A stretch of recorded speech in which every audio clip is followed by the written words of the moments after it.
the Bible. Is it hard to understand? When it comes to reading the Bible, the first thing that comes to mind is the fact that this is the Word of God. The seals have been broken, and the truth is here.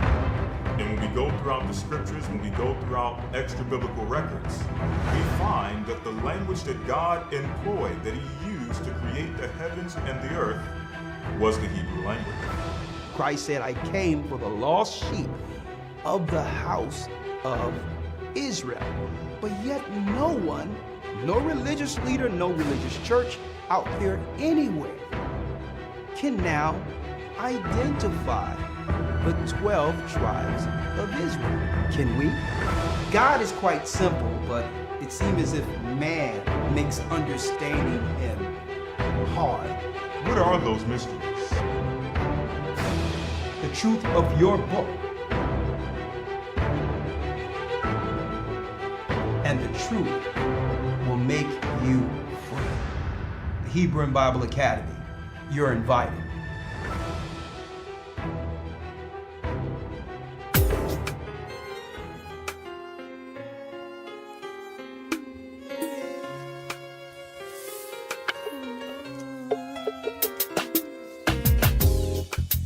Come on in. Is where we're from. The 12 tribes of Israel. Blessings, brothers and sisters throughout the four corners of the earth. 721 BC. I'm Elder Ricochet, the Gathering of Christ Church. Christ Church here to bring you some serious detailed prophetic information this evening. Shalom. With the great escape we went through the Euphrates. The Lord held the water still. To a land where no mankind dwelt, we went. Shalom. Hit the like button. Come on in. Tribes of Israel. That's who we be. Manasseh, the Cubans, Ephraim from Puerto Rico, and Valley from the Isles of Hawaii. The Lord is calling back Israel. Zebulon from Panama, the North American Indians. The highest gathering is Come on in. The Arabs and Africans told us. Good point. Together our wives and children. Shalom, shalom, shalom. In the belly of these great ships we traveled in fear. By the rivers of Babylon we found our brothers here. That's right. Ahia, gather us. I'm Elder Ricochet, the Gathering of Christ Church, brothers and sisters, here live with our weekly podcast broadcast, whatever you would like to call it. We've been coming on Wednesdays like forever, since about 2009 now. But I guess it has morphed into a podcast. Shalom. And I want to hear from you all today. Yes, we have an important broadcast this evening. Please hit the like button. Hit the like button. Of course, we're under a shadow ban. I don't know how long that will be. Probably until eternity, until infinity. But at least if you hit the like button, it will allow others on the outside of the broadcast to understand that we're broadcasting and through the algorithm, and make sure that after the broadcast, check to make sure you weren't unsubscribed. Okay, sometimes under the cover of night, they unsubscribe people from our channel. We've been at 118,000 subscribers like forever. So check to make sure, and we're grateful for all of you who are subscribed. Make sure that you haven't been unsubscribed, and if so, subscribe again and hit the notification bell. This way YouTube will probably notify you when we're actually broadcasting live. But I digress. First and foremost, I would like to say I thank the Most High for another opportunity to come before you, brothers and sisters. It's a blessed time, a prophetic time, but a time of trouble nonetheless. And I wanted to talk about that this evening. Okay, we have some guests that I'll probably get to come on tonight. My brother from the same mother, Ariel, who's over Chicago, actually.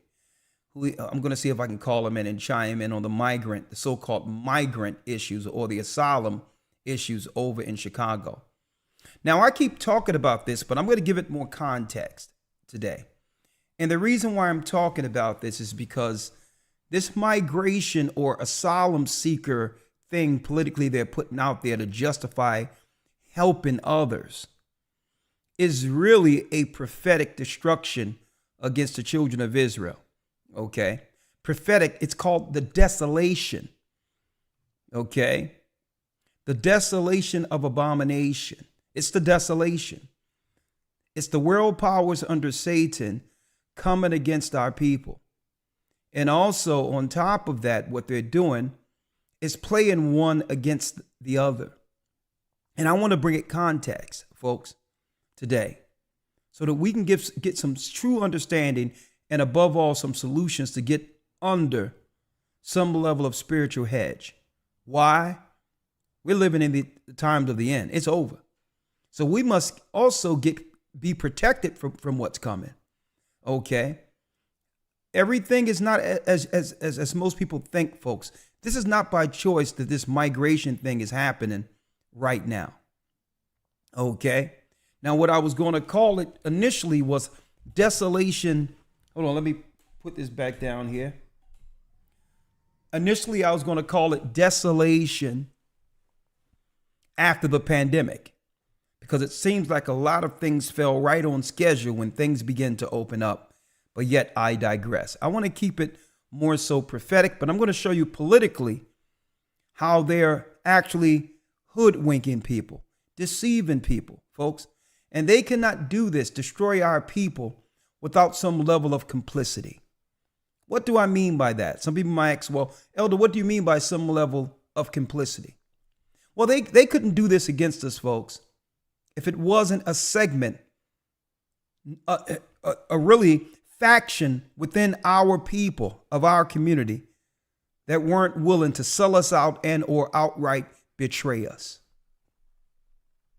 It would be impossible for them to actually destroy us unless there's some level of complicity. And when you go back in time, you'll realize that history is replete. I'm going to tell you right now, even the time of Christ, he was betrayed. Even the time where we were warned by Christ to leave at a certain time before the Romans came, you had the Pharisees and Sadducees and others who are operating with government just because they hated Christ. They was operating with the Roman government against our interests. So there's a reoccurring theme that I need to put in context today. And what I don't want to do is spend too much time on the monologue. I want to jump right into it to show you where we're going. The Bible says at the very end that we will betray one another, that the love of many shall wax cold. And through that, Satan would use these people for his political interest against the children of light. Folks, it's coming out. It can no longer be hid. We're the children of Israel. And this is why Satan is throwing everything against the wall. And again, I know a lot of people are reluctant to understand the significance of me stating our identity. You may think that it's a religious thing. It's a Bible thing. It's well beyond that, brothers and sisters. Us taking on the name of Israel now and give us an insight of the enemies who've always operated against our interests, against our promise, against our actual rising above oppression. Above oppression. So I'm not just going to talk about Judah today. I'm going to also talk about Levi. I'm going to talk about Asher, the other tribes, and how they playing one off against another. And now at the same time, Joe Biden claimed that the white population will be a vast minority in the future. The same time he's doing this, he's staving off Haitians and others from being able to come into the country, and looking predominantly to bring in those who could be what I would say could look multicultural or whatever the case is. But he's playing on their impoverished state also. So this is a way in which they can link into their own, to some degree, some of their own, not all, so that they can sustain their genealogy, which is a race war outright without people understanding. The Haitians are getting hell. And if they really cared about the Haitians, they would do what? They would have an actual folks, stipend, aid to Haiti, like we see aid to Israel today, like we see aid to Ukraine. If they really cared. But you notice they don't mind moving people around and off the areas after what? After oil and mineral resources and riches and all that is found in that particular area. You notice that. You notice they'll move people off the area so that they can now get the resources without letting the people benefit from it. There's a what? There's a reoccurring theme that we see in the destruction of all these other countries that so happen to be our people. The Haitians are Levi. They're the priests of the Almighty. Now, even though they're not the majority under the grace of the Almighty right now, being that they have sinned from their mantle as priests, and they began to go into voodoo and witchcraft and all these others, they're still God's people. And all of them don't dive in that stuff. And you know what? I'm going to tell you, folks, this is why they're being attacked. This is why Africa is getting attacked. This is why we are under a what? A biological warfare. And I'm going to tell you right now, we're under a biological warfare. We were once the most healthiest people in the earth. And now everybody that I know is on some type of meds. That's biological. So it's time for us to let you know that the identification of Israel is important so that we can understand, if not anything else, that we're under attack, and be able to go into the Bible to actually get some understanding to who's attacking us and why we're getting attacked. And it's deeper than some white man or white supremacy, because they can just use who? They can use any color people who are on board with their mission against Jacob, like they're doing now. So if you vaguely use white supremacy and the white man and all this other stuff, you tend to understand the higher arching issue, and thereby you'll get destroyed by one of Satan's devices. And one of his devices can actually be a person who looks just like you, which is the examples that's going to show forth today. When the betrayal piece. Okay, and we're going to talk about that.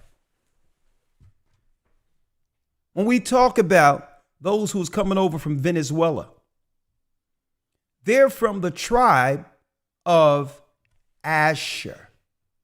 Asher. You notice that years ago when Chavez was living,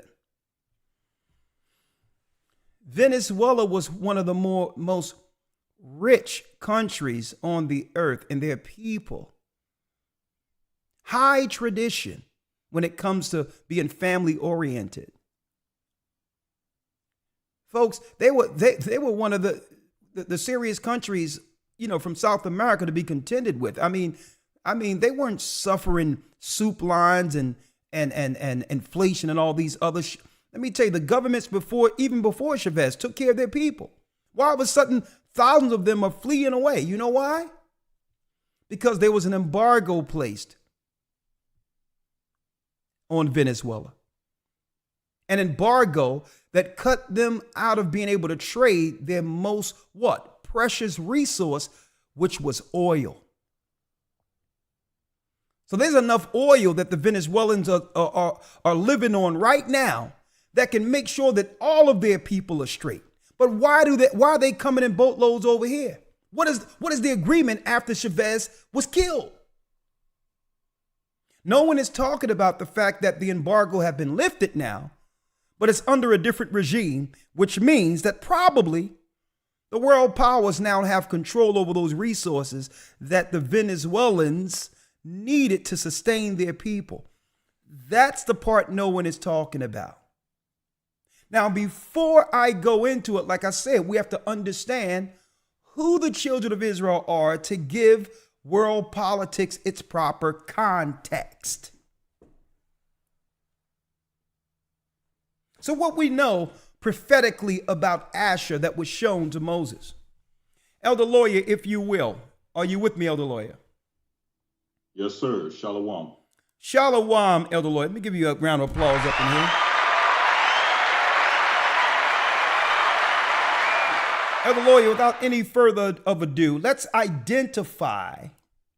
Now, yeah, by the way, the blacks in America are the children of Israel. They're from the tribe of Judah. Okay? That's right. Now, that is not even open for debate. Now, I hear that there's a guy who probably want to come on.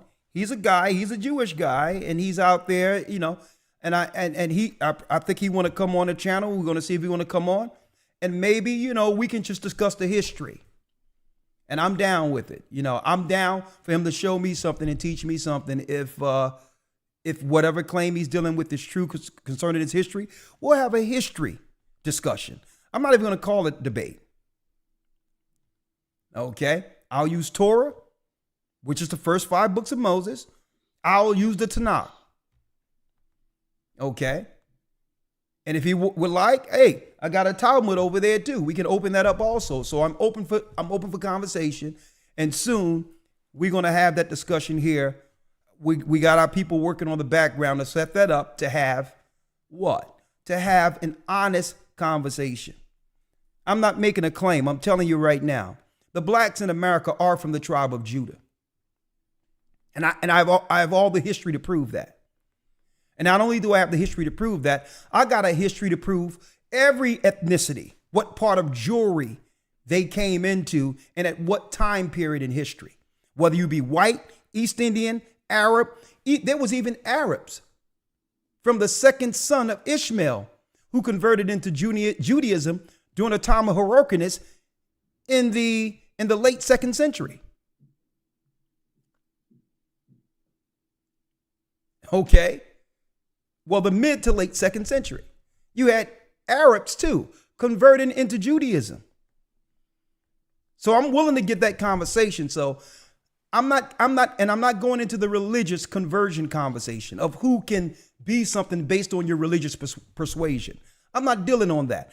Who is your blood? Who is your blood? There was one man on the ark. His name was Noah. He had 3 sons, Ham, Shem, and Japheth. Okay? From what 3 of those sons you come through? If you believe in Torah. And if you say Shem, okay, I'm from Shem too. From what family do you come from out of Shem? You would say Abraham. Well, I'm from Abraham too. Well, what son out of Abraham do you come from? I submit we're from Isaac, Jacob, and the 12 tribes of Israel. And I also can prove that you're Esau and Ishmael.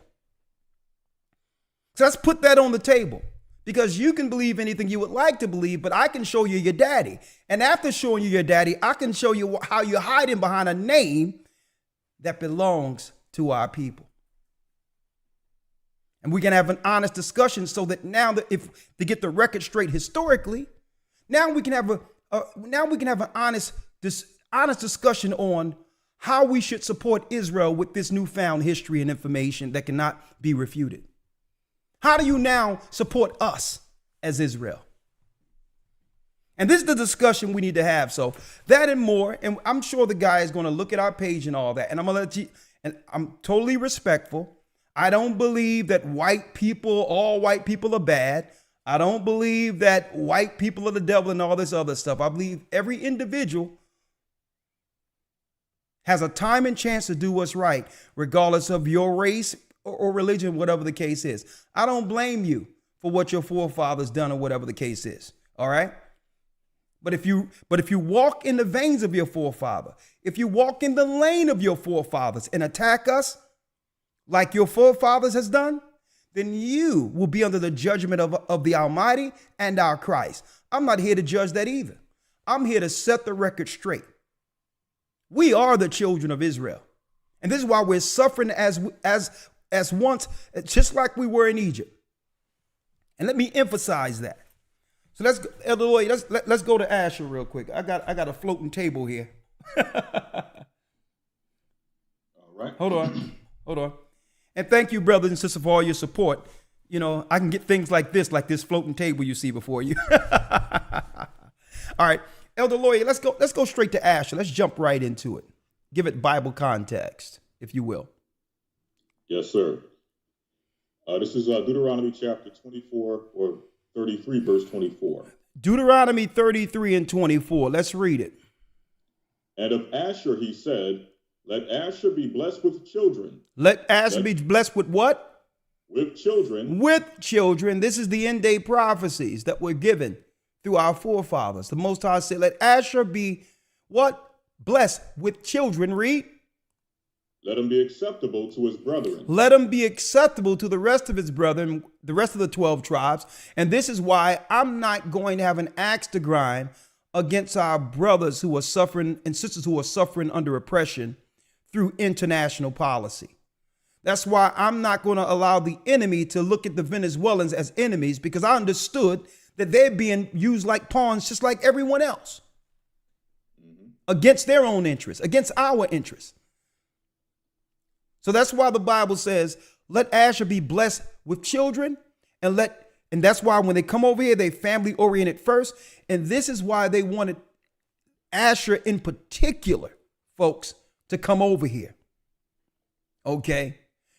A lot of the 10 tribes, they're very family oriented and they love children. So how much better? Think about this. Every asylum seeker, or what they would call Asherite, that comes over here, according to the Bible, we know they're Asher. Once they have children, and they love having children, all of these people become a new voting bloc and they become American citizens. So it's not about the people that are coming over. It's their propensity to have children anywhere, a lot of them. Okay? So they can't take advantage of their homeland now that they've been sabotaged internationally. But they can darn sure come over here and get some relief, a money package, so that they can be politically utilized to do what? To move Judah out of the way in number. They don't believe in deleting their children. That's just not the way Asher does it. So if they've programmed us to believe that to be promiscuous, to be sinful, and also to get rid of our own children, so by default, we cannot threaten democracy as a voting bloc in the future. This is what they're doing, folks. And I'm going to show you in a moment.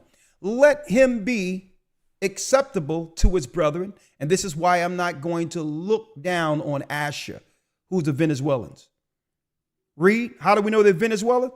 Read that again. Read that last piece. Yes, sir. Let Asher be blessed with children, and let him be acceptable to his brethren. Hold up. Let me pull it up here. And what? And let him dip his foot in oil. And let him dip his foot in oil. Asher, Colombia, all the way through parts of Brazil before our people, Judah, began to come into Brazil in boatloads. These were the 3 tribes out of the 12 lost tribes of Israel in South America.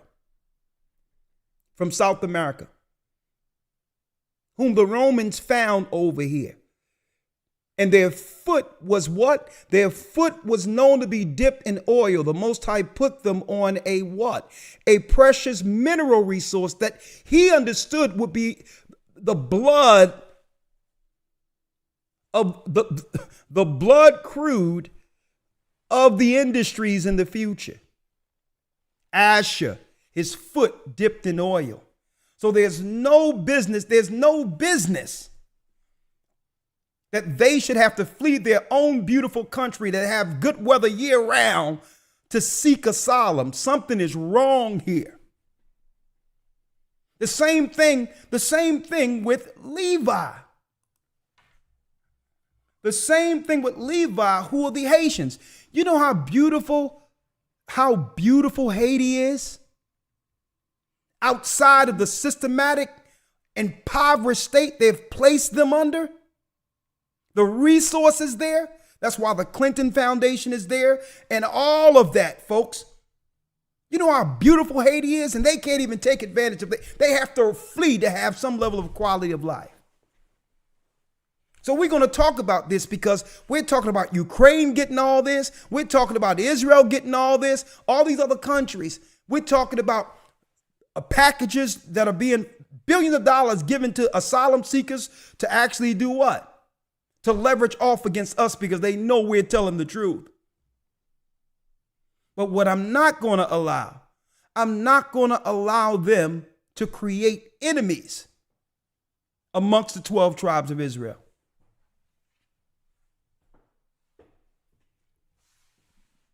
So we're gonna set the record straight here. Elder lawyer, fair use, and this is from News 5, because Maxine Waters, who I feel that she politically have betrayed her constituency, sent out a guy into Chicago by the name of Representative Jonathan Jackson. Okay, and we all know the overarching power, the administration that's over these two people who look like us, but are serving the interests of this power called America. Right? So I'm going to make sense of some of this because he was sent out, elder lawyer, with a presentation. Okay. Now what they do is try to come out fiery as if they really are concerned about the plights of our people. Right? So all of this was rehearsed. So I felt that I would take some of this presentation, parts of it, and make sense of it through a biblical perspective this evening. All right? And then I'm going to let you know, it's not just Chicago and New York, folks. It's everywhere. These are the two places that are predominantly getting highlighted right now. It's everywhere. It's happening in Philadelphia, all the major cities, California. So this is a strategic move because it happened in Texas and all those areas first, and they had anchor babies in those areas. So now that moved outside of Texas, people think it's not a Texas problem. Yes, they've already did what they wanted to do with the social engineering in those areas. Now it's to spread it throughout the rest of the country. Right? Fair use. A matter of fact, do I have a fair use thing up here? Let me see if I can find it. 1 second here. Text. All right. Okay. Fair use. All right, there it is. I'll put it right here. Fair use for educational purposes only. And of course, this is a religious program. So this is my biblical opinion according to God. Okay. And I'm protected under fair use. Okay. And yeah, we're going to have that guest that's going to come on who has a problem with black people saying that we're the children of Israel. So I hope y'all ready for that broadcast. We're going to have that. That's going to be coming soon. All right. All right. So we're going to have that conversation. All right. So let's go. This is Representative Jonathan Jackson given an explanation to the citizens of Chicago concerning why they're being assailed on by all these other people who are receiving billions of dollars, to whom obviously we have understood are here to replace the tribe of Judah. Fair use. I'll just go through this very Hold on. I'm going to pull it up here. Pull it up here. Because I want you to hear it too, Elder Lawyer. All right? All right, let's go. I'll just go through this very Hold on.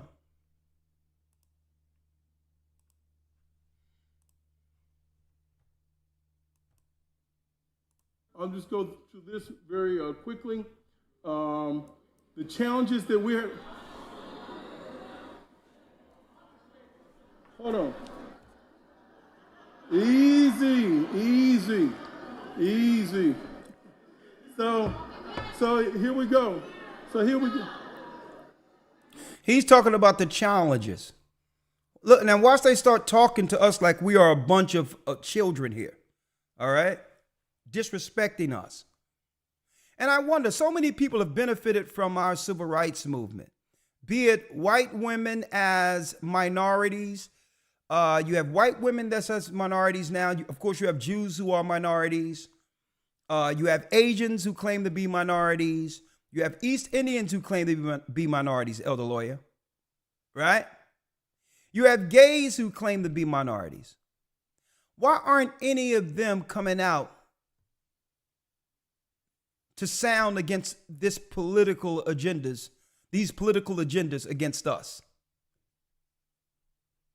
Why you don't hear none of them who don't have the voting block that our people have in America?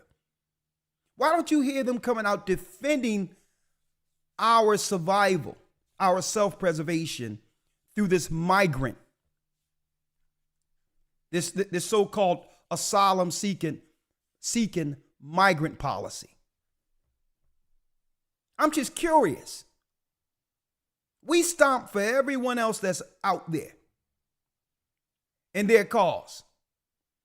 And our people are screaming out, we didn't make it through the so-called pandemic. A lot of it did exactly what they told us to do. And it seemed like we've suffered exponentially above everyone else after the so-called pandemic. And you would think that they would be here to help our people in such a crisis time as we live in today. I don't hear nobody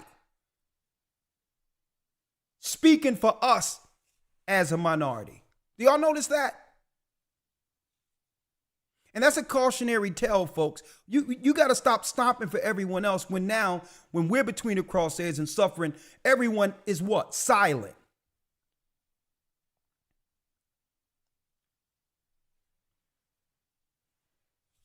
So that's why I'm going to put it here together for you all.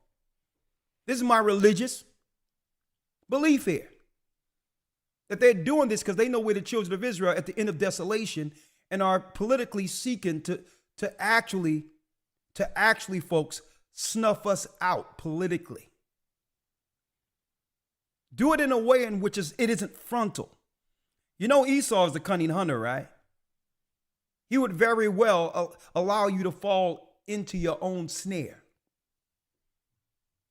So they rode him out, right? His name is so-called Representative Jonathan Jackson. Let's see who he represents, Elder Lawyer. Who do you represent? I'll just go through this very quickly. Hit the like button, please. The challenges that we're... Hold on. Easy. So here we go.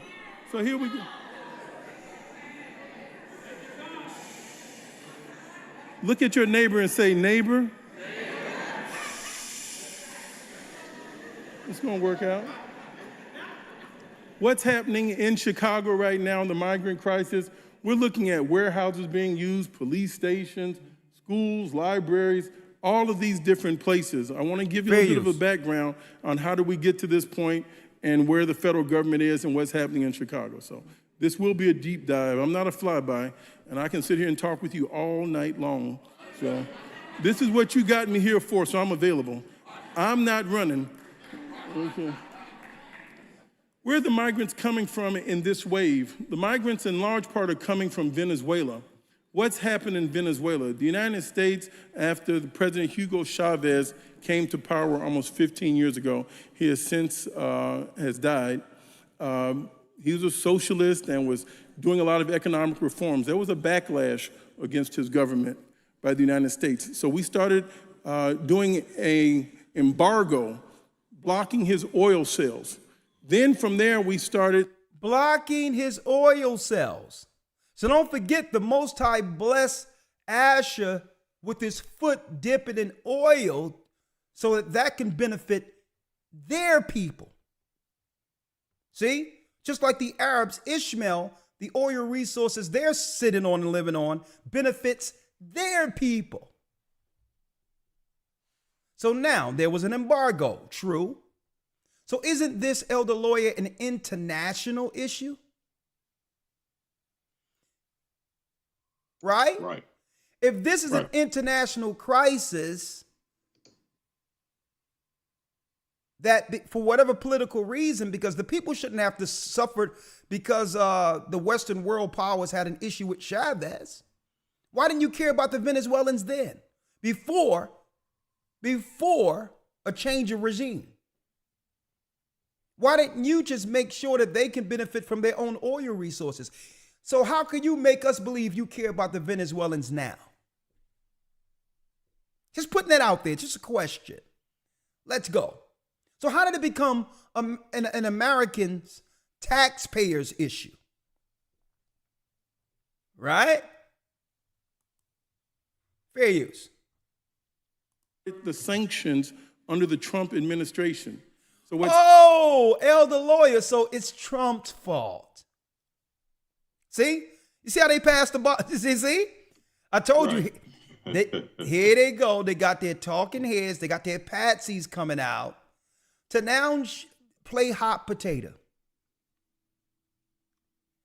Now they're going to play hot potato now and think that our people are going to go for the same garbage, the political garbage we usually go for. Right. Okay, so the think tanks get together with Maxine Waters and others, Elder Lawyer, and say, okay, we have an election coming in. The black people aren't supporting Biden because we realized that he was behind the, we were skeptical into thinking he could do anything for us in the beginning with his name attached to the crime bill. But because they was able to use the fear of Trump, he's not Trump, is how he was able to get elected. So let's just say that everything they're experiencing now, how can we put this on Trump? So we put it on Trump. Not only could we give them an explanation that doesn't benefit them anyway, because it's really saying we can't do nothing about these people politically barring you out. Too bad. But it's also passing the buck to Trump with an election coming up in 2024. Right? So here they are campaigning on this issue while our people are suffering in Chicago, right? Campaigning. So, they're spinning this, folks. This is what you call a spin. Happened in the last 15 years in Venezuela is they've had the equivalent of 3 Great Depressions. So this is one of the wealthiest countries on earth. So whose problem is that? Right? So if they had 3 depressions, what you supposed to do? This is what you're supposed to do. Get the international body together, right? All your philanthropists and all that. The United Nations, not just the United Nations, the world bodies, to set an international funding to sustain the Venezuelans where they live. It's an international crisis. How are you going to use them to leverage these people who you made poor and leverage them off of a people who are suffering in America even worse than they were before the 3 depressions? So how is this an American problem? Don't they have enough money throughout the international body from Europe, overseas and others, and the Middle East and all the international monies? Can't they come together and just make sure that Venezuela is straight? right? You got the United Nations, you got all the United Nations together. Can't they come together and take a little bit out of their coffers to make sure these people can eat where they live? Earth, if they could sell their oil, but they've had the equivalent of 3 Great Depressions. So now over 7 million people have had to leave their country. Had to leave their country. So what did he just say? These people were sabotaged and their oil resources have been taken from them where they cannot benefit on their own land, which has great weather and everything. A political sabotage so that now they cannot benefit from the oil. So who's benefiting from the oil that Chavez in Venezuela, Asher, was sitting on, sir? Or this is not part of your talking points? Any of the people that you're seeing in these shelters. And then once they leave, guess who's going to go over in their place to take all these good areas that they're leaving to regenify and turn into paradises? You'll never guess who's going to go in and replace the people and regenify that area and turn it into paradise where it won't be an affordable place to live for the Venezuelans in the future. You will never guess. Man, these guys are geniuses how they do this. Venezuela has beautiful weather year round. You'll never guess who's going to go over Venezuela where all these people are vacating, just like people went into Maui and all that, the rich. You'll never guess who's over there regenifying and turning that paradise into pricing the Venezuelans out of their own home. You'll never guess who's doing it. But that's for another broadcast. Police stations over had a house, had an apartment, had a place to stay. But because we've taken them out of the foreign exchange process, the United States government, you cannot use a U.S. credit card in Venezuela. They cannot sell their oil. Well, why don't Biden and them just pass a law to allow them to use a U.S. credit card in Venezuela?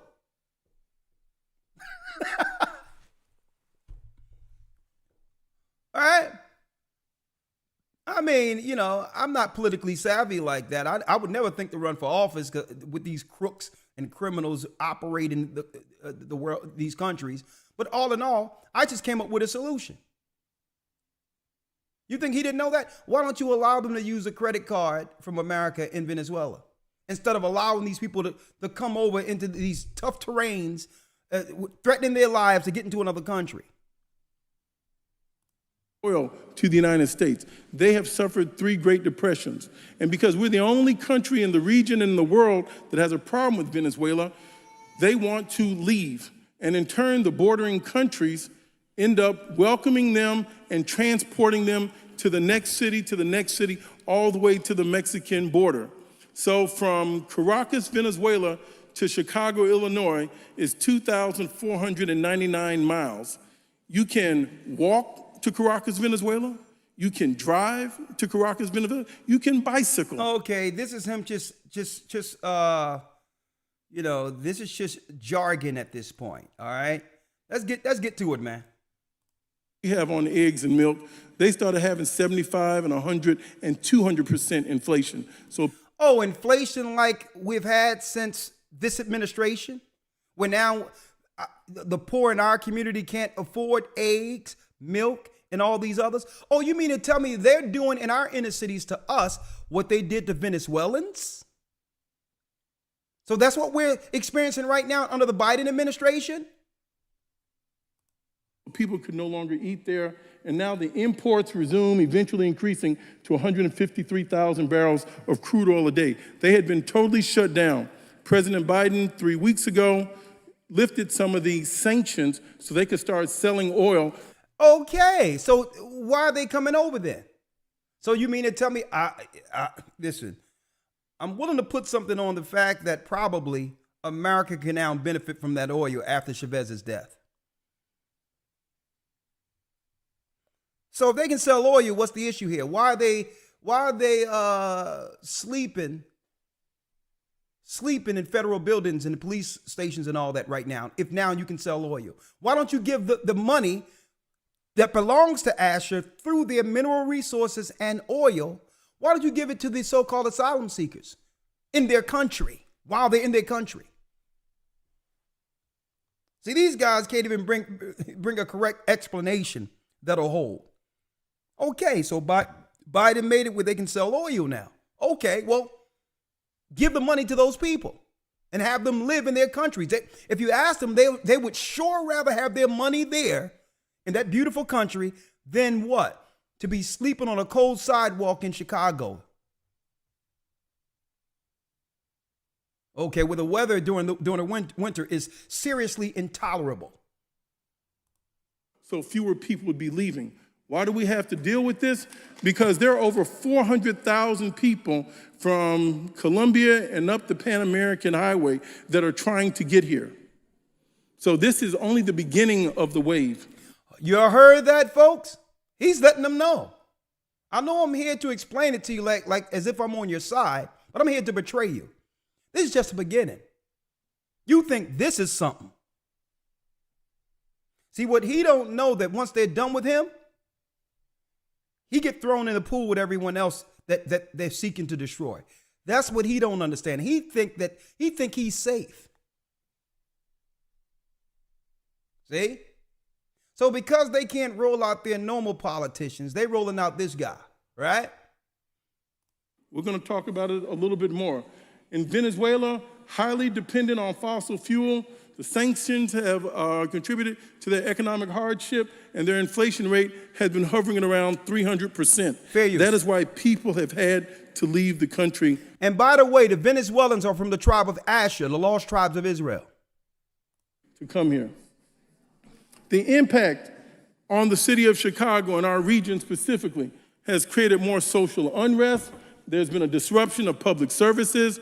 I, like many of you, have gone into a police station, and it is simply awful that this reduces the amount of time from which the police can leave and get to our houses when we're experiencing crime. And I can't but help, Elder Lawyer, some of those S's on the end of most words that doesn't end with an S. Yeah. I don't know if you this it's a little suspect. Yeah, there's a lot of S's going on at the end of words that aren't plural. So we need to look into his persuasion a little later, but I'm hearing a lot of S's in words that doesn't end with it, right? Right. This is why we all have to deal with this. You gotta put your gut in it to make an S like that. Let's go back at it. This is yeah. I grew up around brothers like this, and that S is a telltale sign. Mm-hmm. All right. Time from which the police can leave and get to our houses when we're experiencing crime. This is why we all have to deal with this here. The last part is the uncertainty of the next steps. I was with Mayor Johnson this past week in Washington, D.C. He asked the president, I wonder what y'all was doing. President's chief of staff for $5 billion in additional funding so that we can offset this, not just for Chicago, but the 6 urban markets. See, you know what? I'm going to have to get to the audience because now that I've mentioned these S's, it seems like I can't even focus on anything else. Let's get it out. Hurry up, brother, so I can get to the people. Governor Greg Abbott is sending migrant populations to. I want to tell you about that. So Governor Greg Abbott, the governor of Texas, created a program. Oh, and you don't have to worry about taking pictures of the slide. This fancy staff I have, they've got a QR code. These slides are going to be available. You're going to be able to go online and get your pictures. So we're going to go high tech. So there is a QR code that you'll be able to download your photos that you took in the lobby. Yeah, we're going to be able to give you these proper propaganda charts to explain why the Biden administration is seeking to run right over you and destroy your communities, okay? All right. As well as any of the presentation material I want you to have. So Governor Greg Abbott, what did he do specifically? Governor Abbott created in April of 2022. Mayor Lori Lightfoot was on front of this. And now you know what Lightfoot is about. You know what Lightfoot. And ain't nothing light about her foot. She got heavy feet. You know where she's stomping at.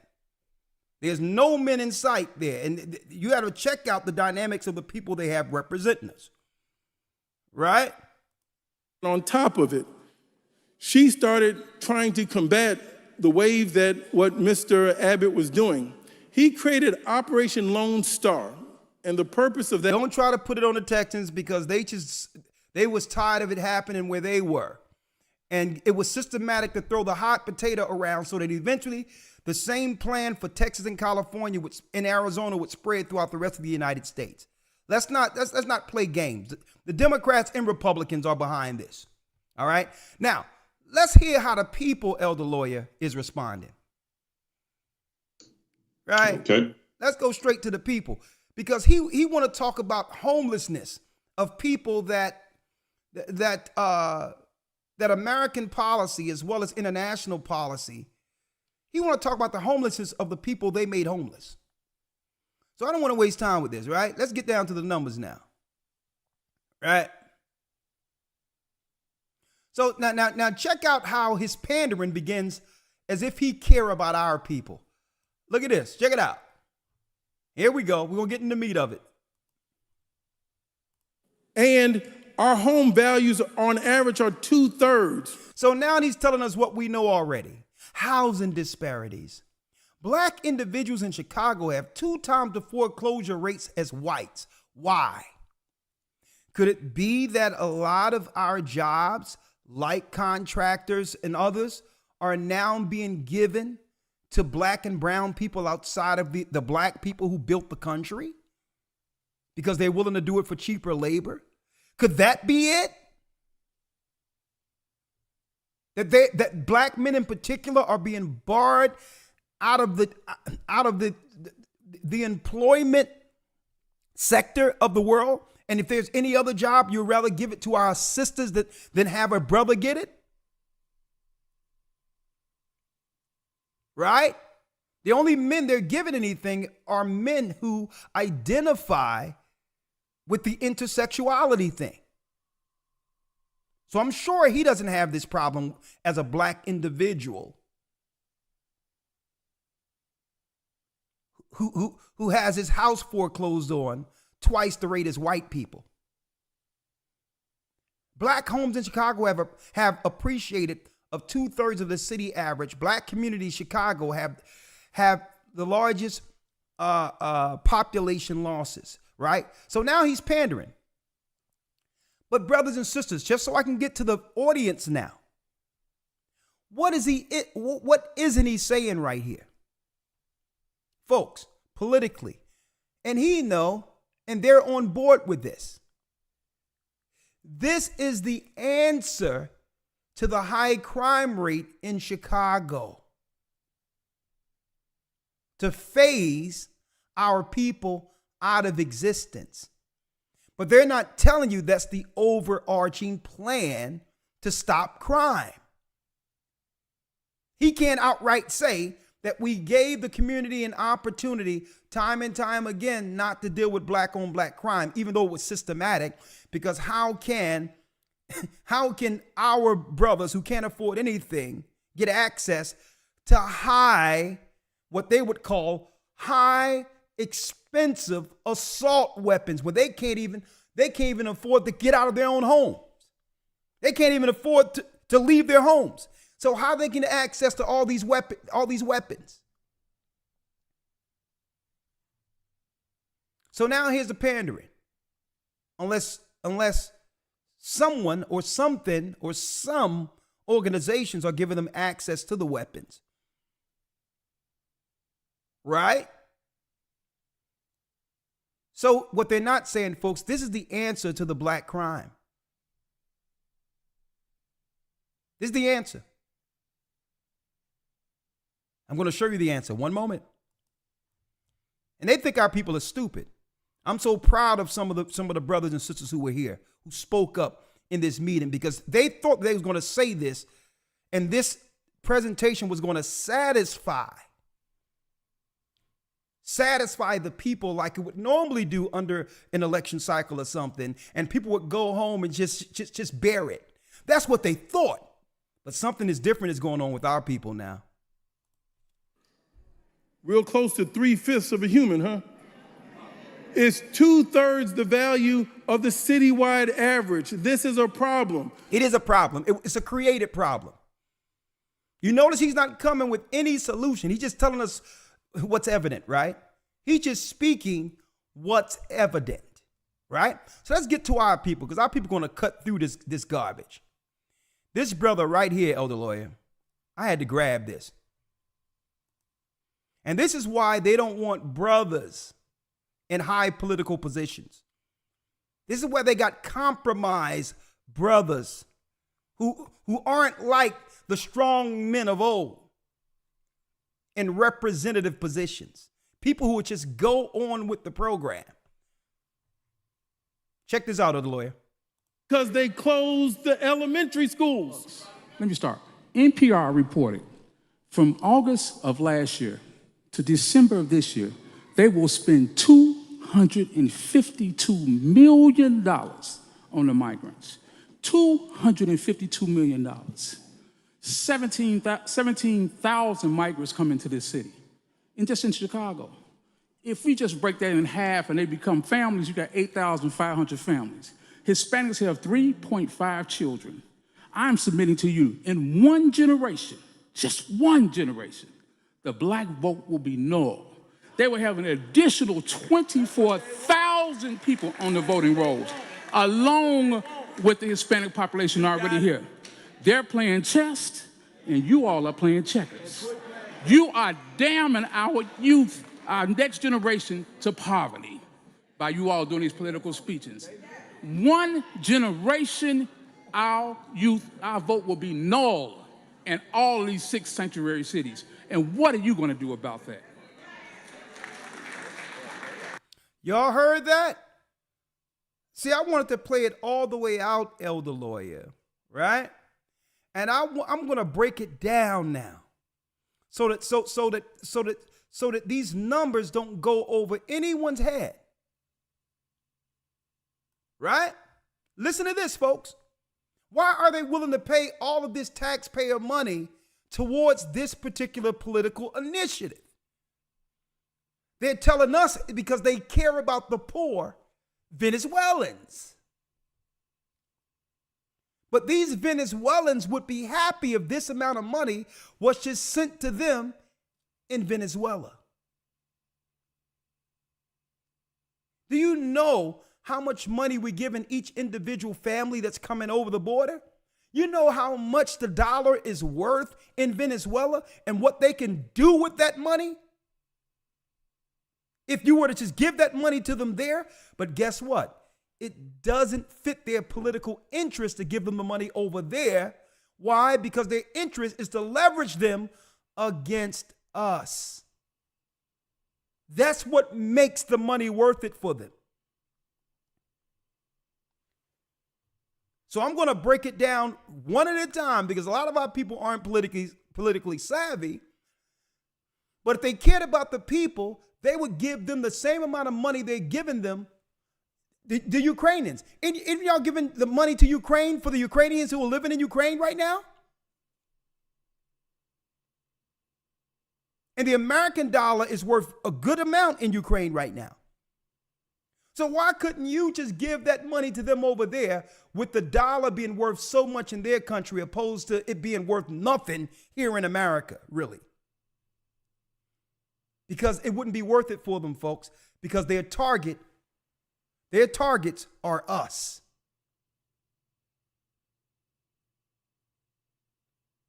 So I'm letting y'all understand how political weaponry happens.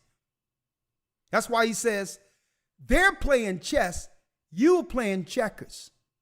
Because I'm going to tell you, folks, this guy right here don't believe what he's saying. Guess what? He know why the Venezuelans is coming over. And this is why I'm going to go into the betrayal piece that Christ talked about in a moment. He thought this explanation, if he can give us the evident history that we all knew about, would suffice our people, because they believe our people are dumb.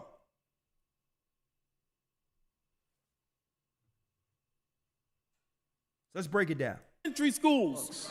Let me start. NPR reported from August of last year to December of this year, they will spend $252 million. $252 million. Now, what can those same families do with $252 million in Venezuela? See, but it isn't worth it to them in Venezuela. Why? I'm talking about to the political structure. Because they rather the Venezuelans leave their country and get on a sinking ship.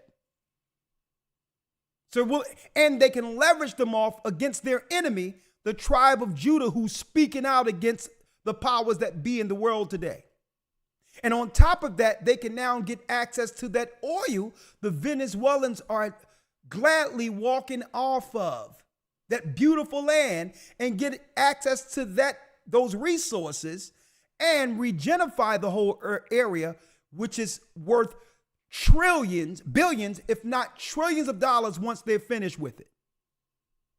So that's why it's an investment. That $252 million could be worth it to those people if they stay there, but it wouldn't be worth it to who? The international body who's seeking to destroy us and them.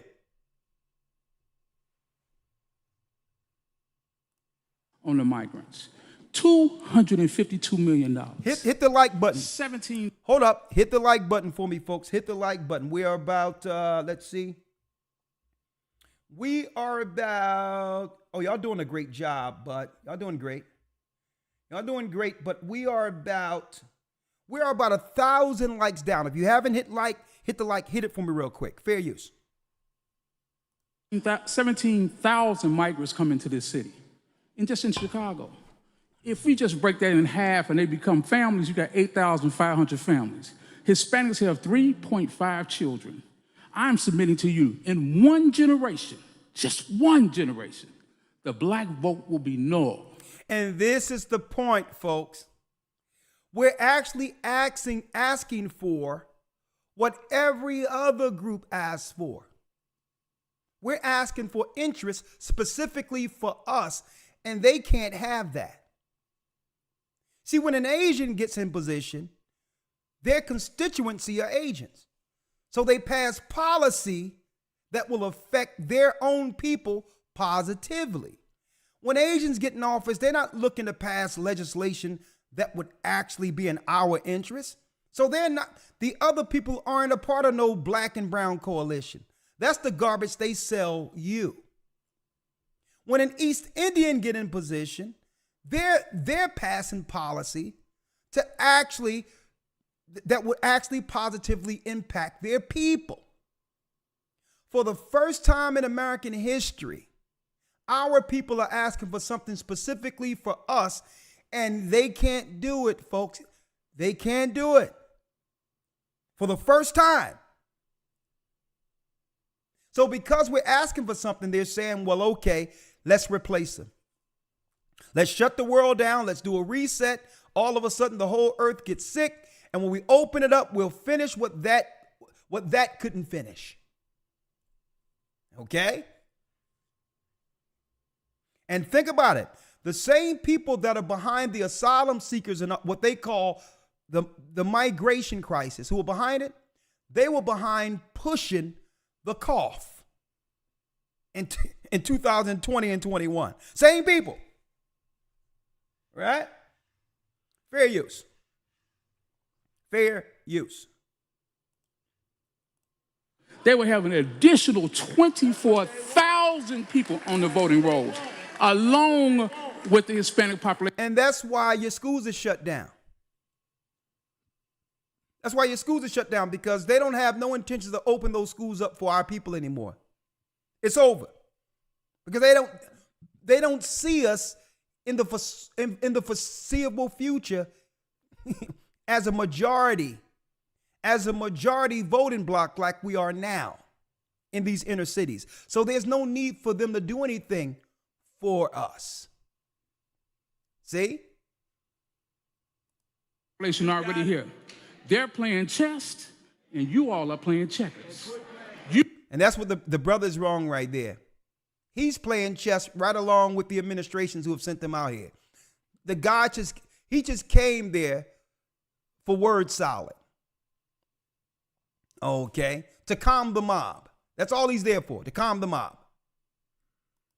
You are damning our youth, our next generation, to poverty by you all doing these political speeches.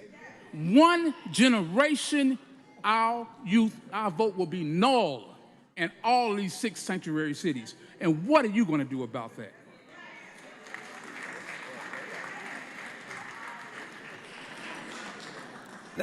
Let's see his answer to that, folks. Now, this guy he had specific issues our people in Chicago, and not just in Chicago, around the United States, is concerned about. Let's see, does he answer directly to these brothers, this brother's poignant items of concern. Let's see. Thank you very much. The first thing we have to do is to make sure that those that are coming here unlawfully stop. I don't have anything to do with persons' reproduction levels. If people want to have more children, you certainly can. Second part is 2/3 of our hemisphere, speak Spanish. They're not Americans in general. So there's a natural balance of people that are non-English speaking in our own hemisphere that can walk up here all the time.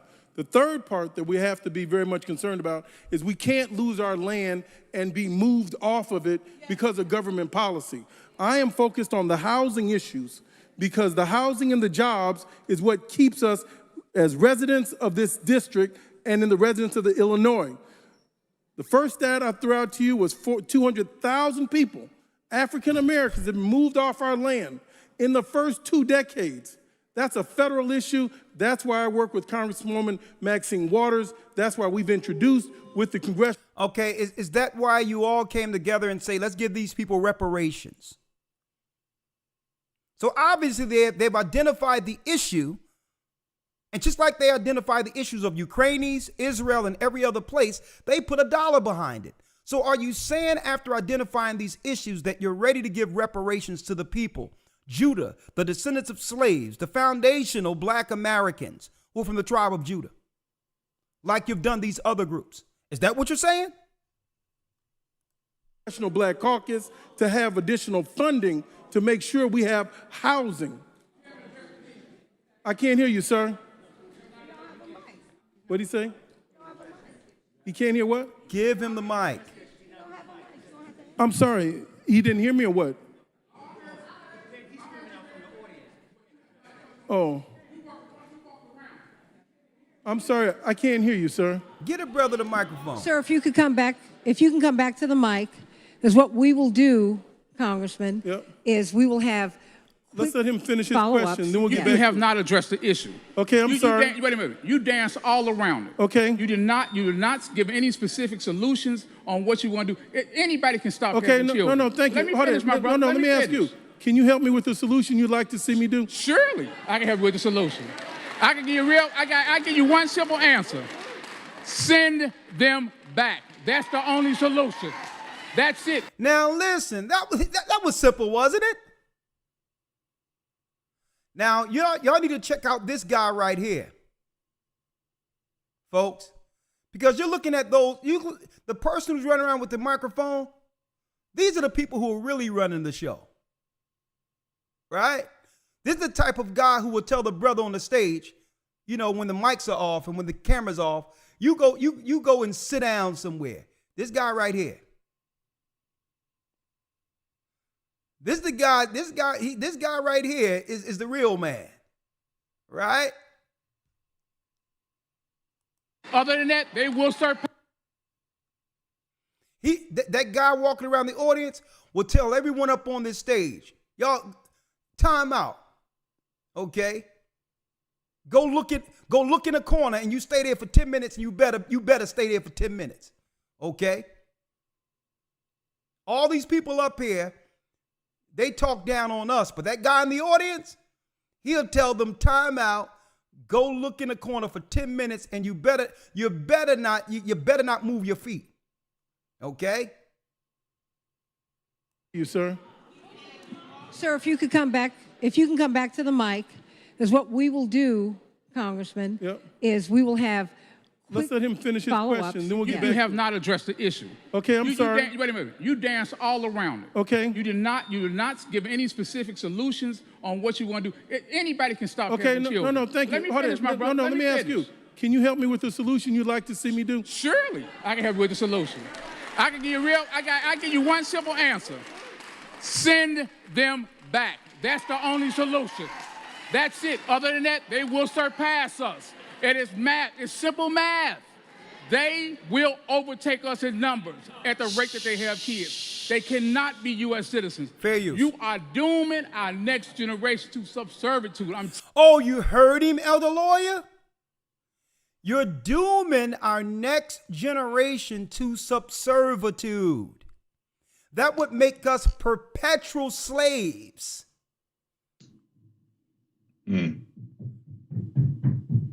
Perpetual slaves, Elder Lawyer, without any recovery in sight, because we would lose our power as a voting bloc. So you think we aren't getting anything now? If we can't affect future elections, they're really not going to do anything for us. And that's why the last election was the one they needed. They just let us just get in this one time. Because don't forget, the Democrat Party is the party of the KKK. In case y'all didn't know that, folks, it was the Democrats hanging us, whistling Dixie down in the South. Did y'all know that? They just needed 4 more years. I mean, that's all they needed. It was the Democrats. Even Lyndon Baines Johnson said, these stupid Negroes, I'm going to have them voting Democrat for the next 50 to 100 years. Laughing when the mics went out. Not realizing the Democrats were always the enemies of Judah in America. They were hanging us from trees.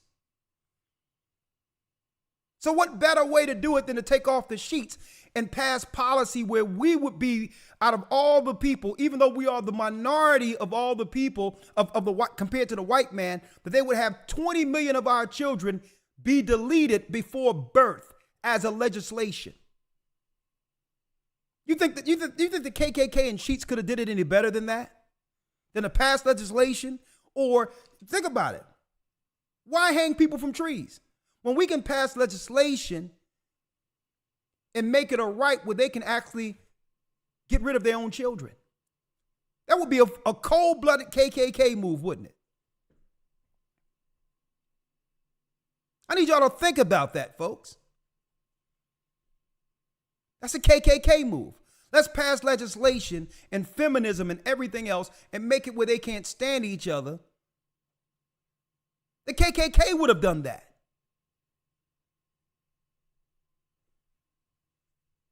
And a lot of people don't even know history. Do y'all know it was the Democrats who were hanging us down south? No wonder they came up with the 94 crime bill. Think about that.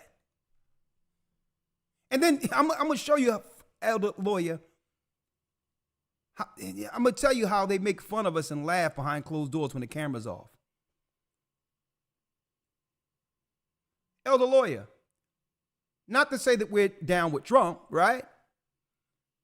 But what was their political move to get our people to vote for Trump by claiming he was what? He was racist. This is how you know they're laughing at us. We're going to make them believe that that side is racist when they are a part of the racist party that are destroying the future of their children. And think about it. If we would have had 20 million more children, then no way the asylum seekers could have came in, or we would have been the majority in the United States and we would have had our children instead of getting rid of 20 million of them. And they'll make you believe that the racist is on the other side when we're become what? We're become intertwined in the party of the racists who've killed us and destroyed us.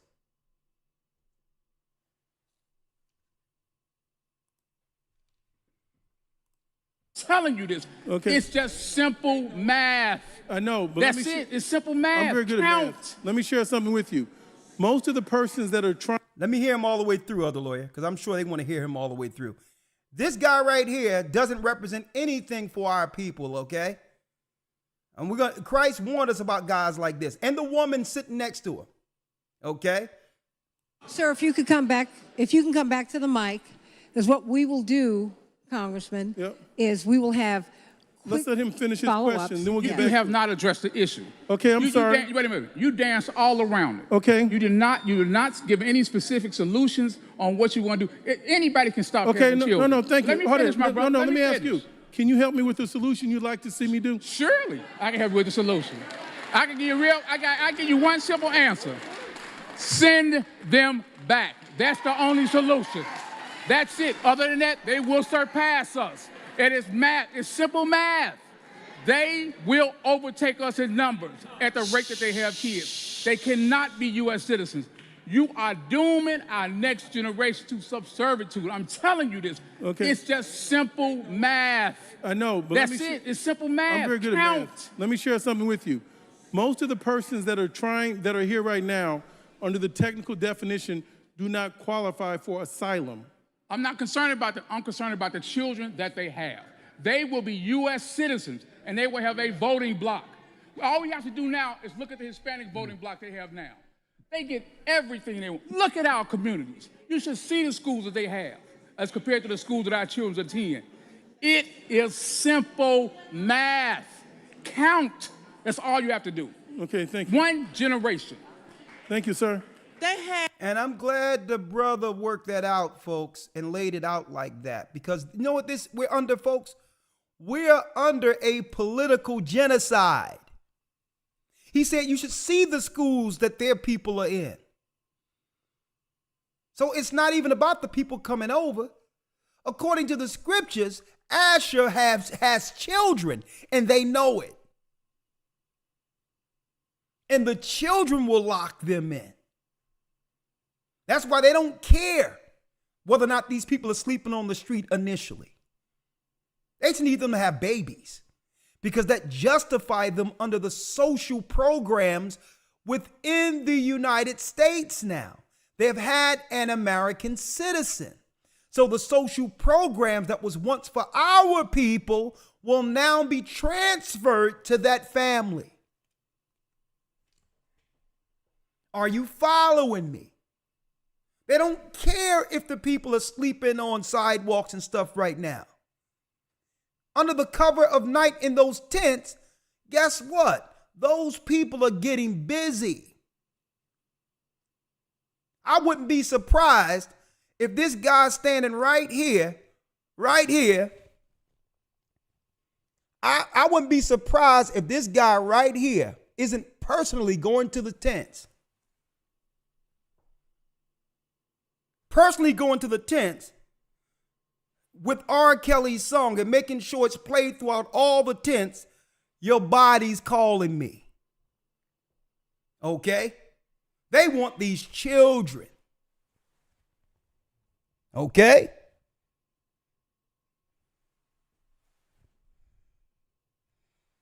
Let's go. At a refugee job fair, and it was put on by I believe it was Rogers Parks Chambers of Commerce. No Haitians, no Africans were invited. I called both places that I'm working with, African House, Haitian Museum. They knew nothing about it, okay? Another case.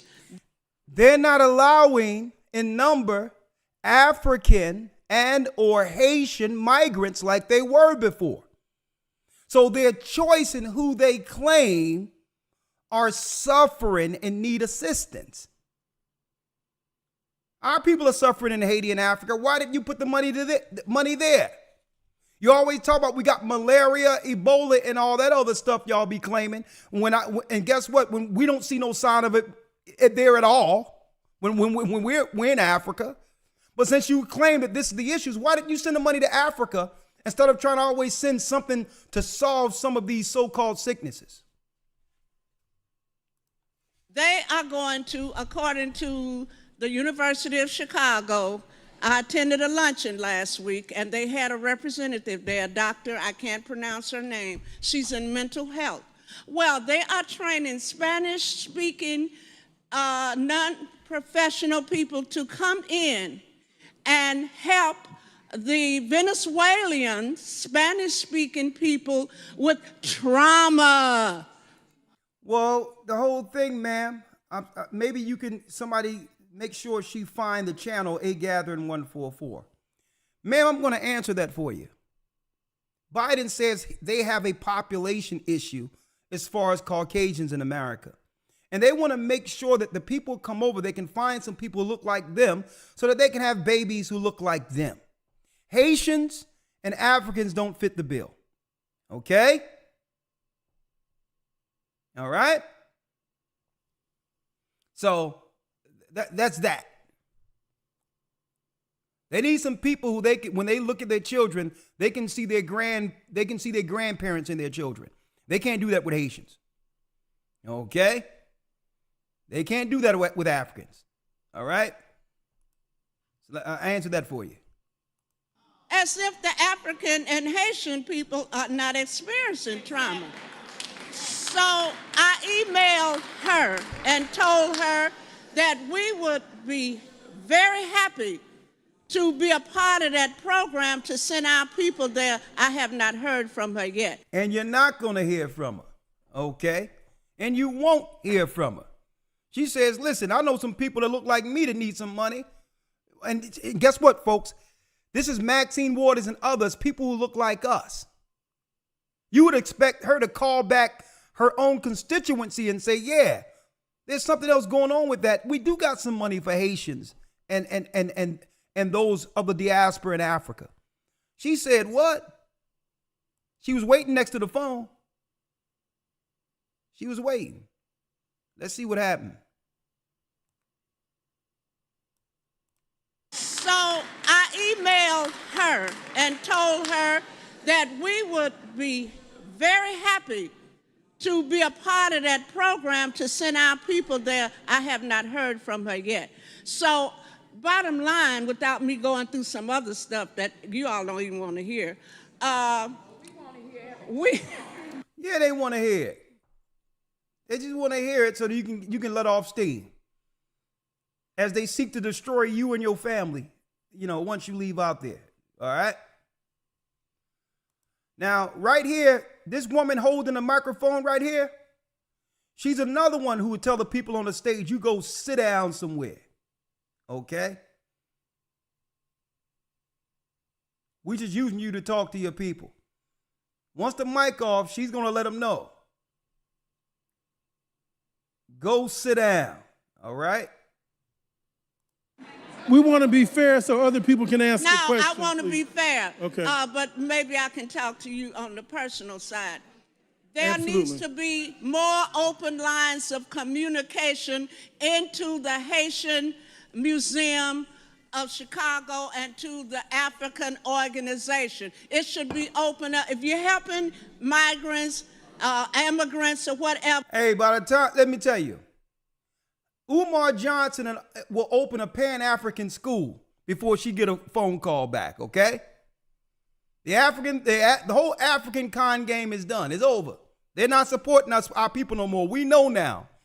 We know that we're the children of Israel, and it's over. They were supporting the Pan-African thing when we thought we were Africans, see? You had Jewish people, you had white people who was willing to find some old bones and throw some dirt on it so that we can believe that we belong in Africa. While they were seeking Palestine and Israel. Okay? So the African game don't work anymore because we know we're Israelites. All right? So I thought I would drop that dime on you. That sis, you're going to get a phone call when Umar Johnson opened up a school. All right? Let's go. Don't ignore the African and the Haitians. That's happening now, okay? And Brother Kupla Torre left this proposal for me to give to you and a book written about the black heroes of the fire department. And so I'm supposed to give them to you at some point, and I will. Thank you. Thank you so much. I did have a conversation with the city manager for immigrants, and I specifically brought up who was speaking Creole that could talk with the Haitian immigrants, and they had no one on staff. You notice, Elder Lawyer, that, and this is why I don't like when they put people in between. I believe situations like this, I love sisters and all that, but I believe brothers need to be in the forefront of this so that we can get the emotions off the table. Yeah. Right? That's number one.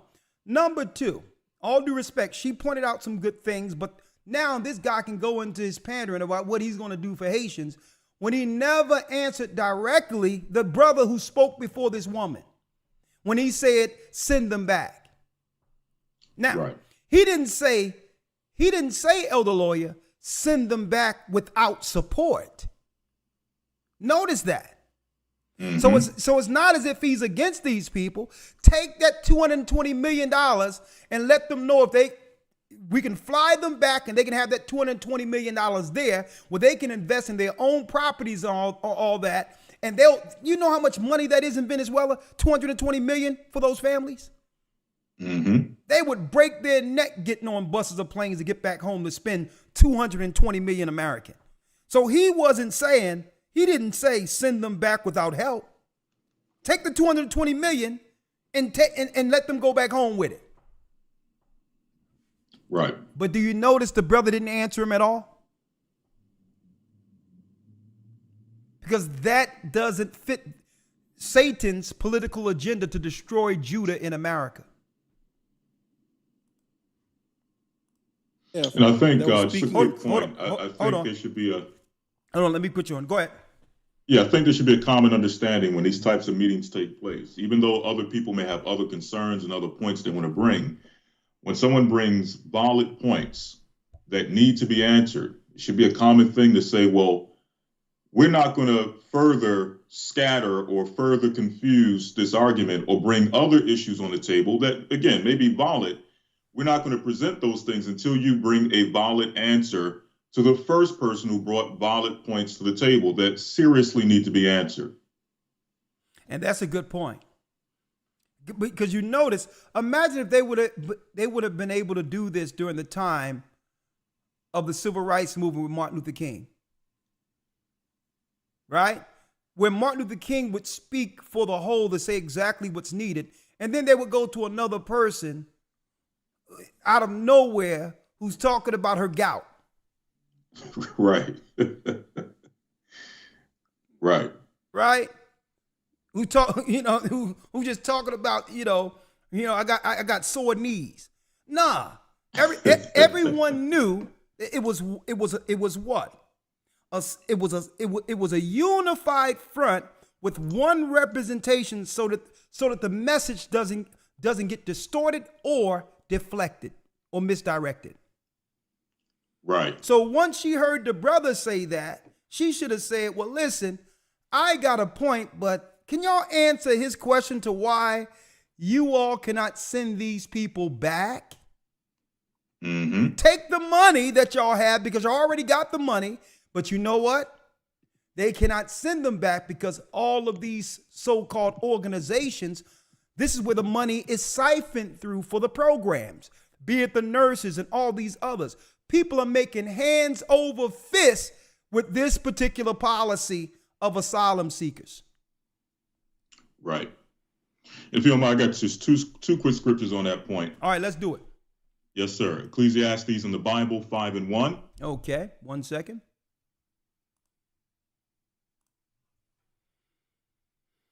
Ecclesiastes 5:1. Yes, lawyer.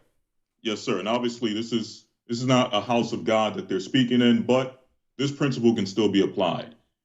It says here, keep thy foot when thou goest to the house of God, and be more ready to hear than to give the sacrifice of fools, for they consider not that they do evil. That's a good point.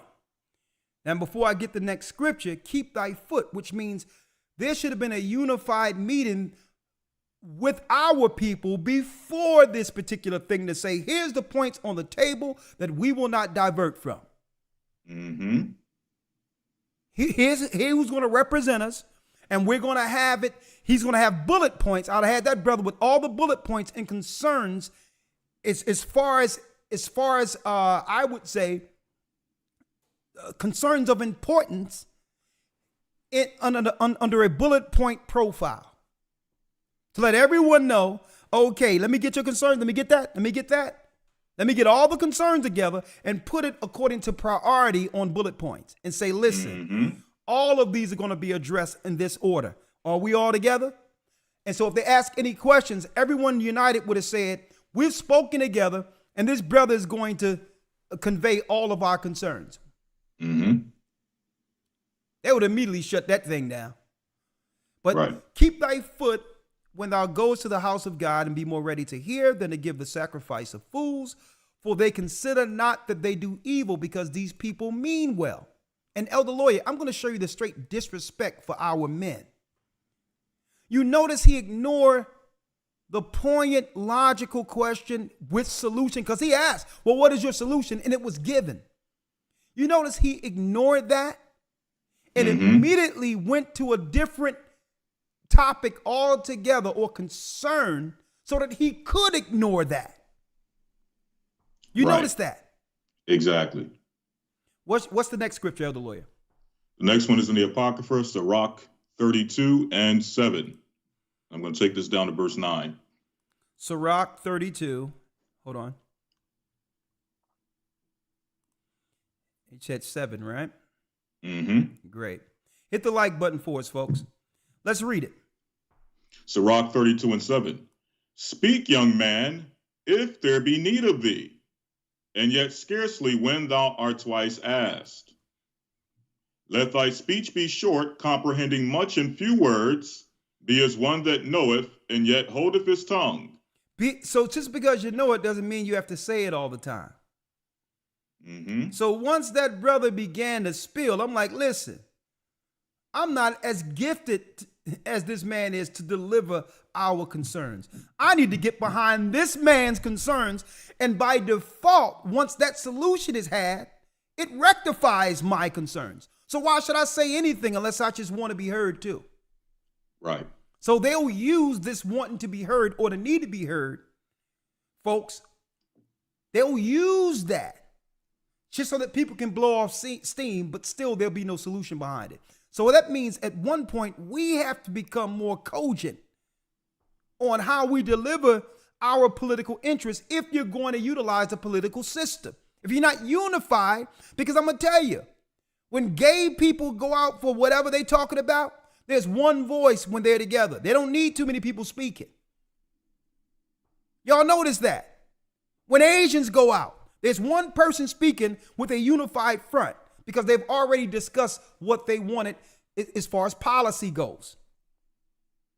And that's a mistake we make that we lost. It seemed like the other nation's lawyer picked up the keys of how Martin Luther King did it. But then we lost the understanding of how he was able to do it, and we're the originators. It's the other people coming in with a unified voice, like Martin Luther King, to not misdirect the conversation. This is how you get the solution. Great point. More on that, Elder Lawyer? One more verse, verse 9. Read. If thou be among great men. If you be amongst men who's bringing it, read. Make not thyself equal with them. Read.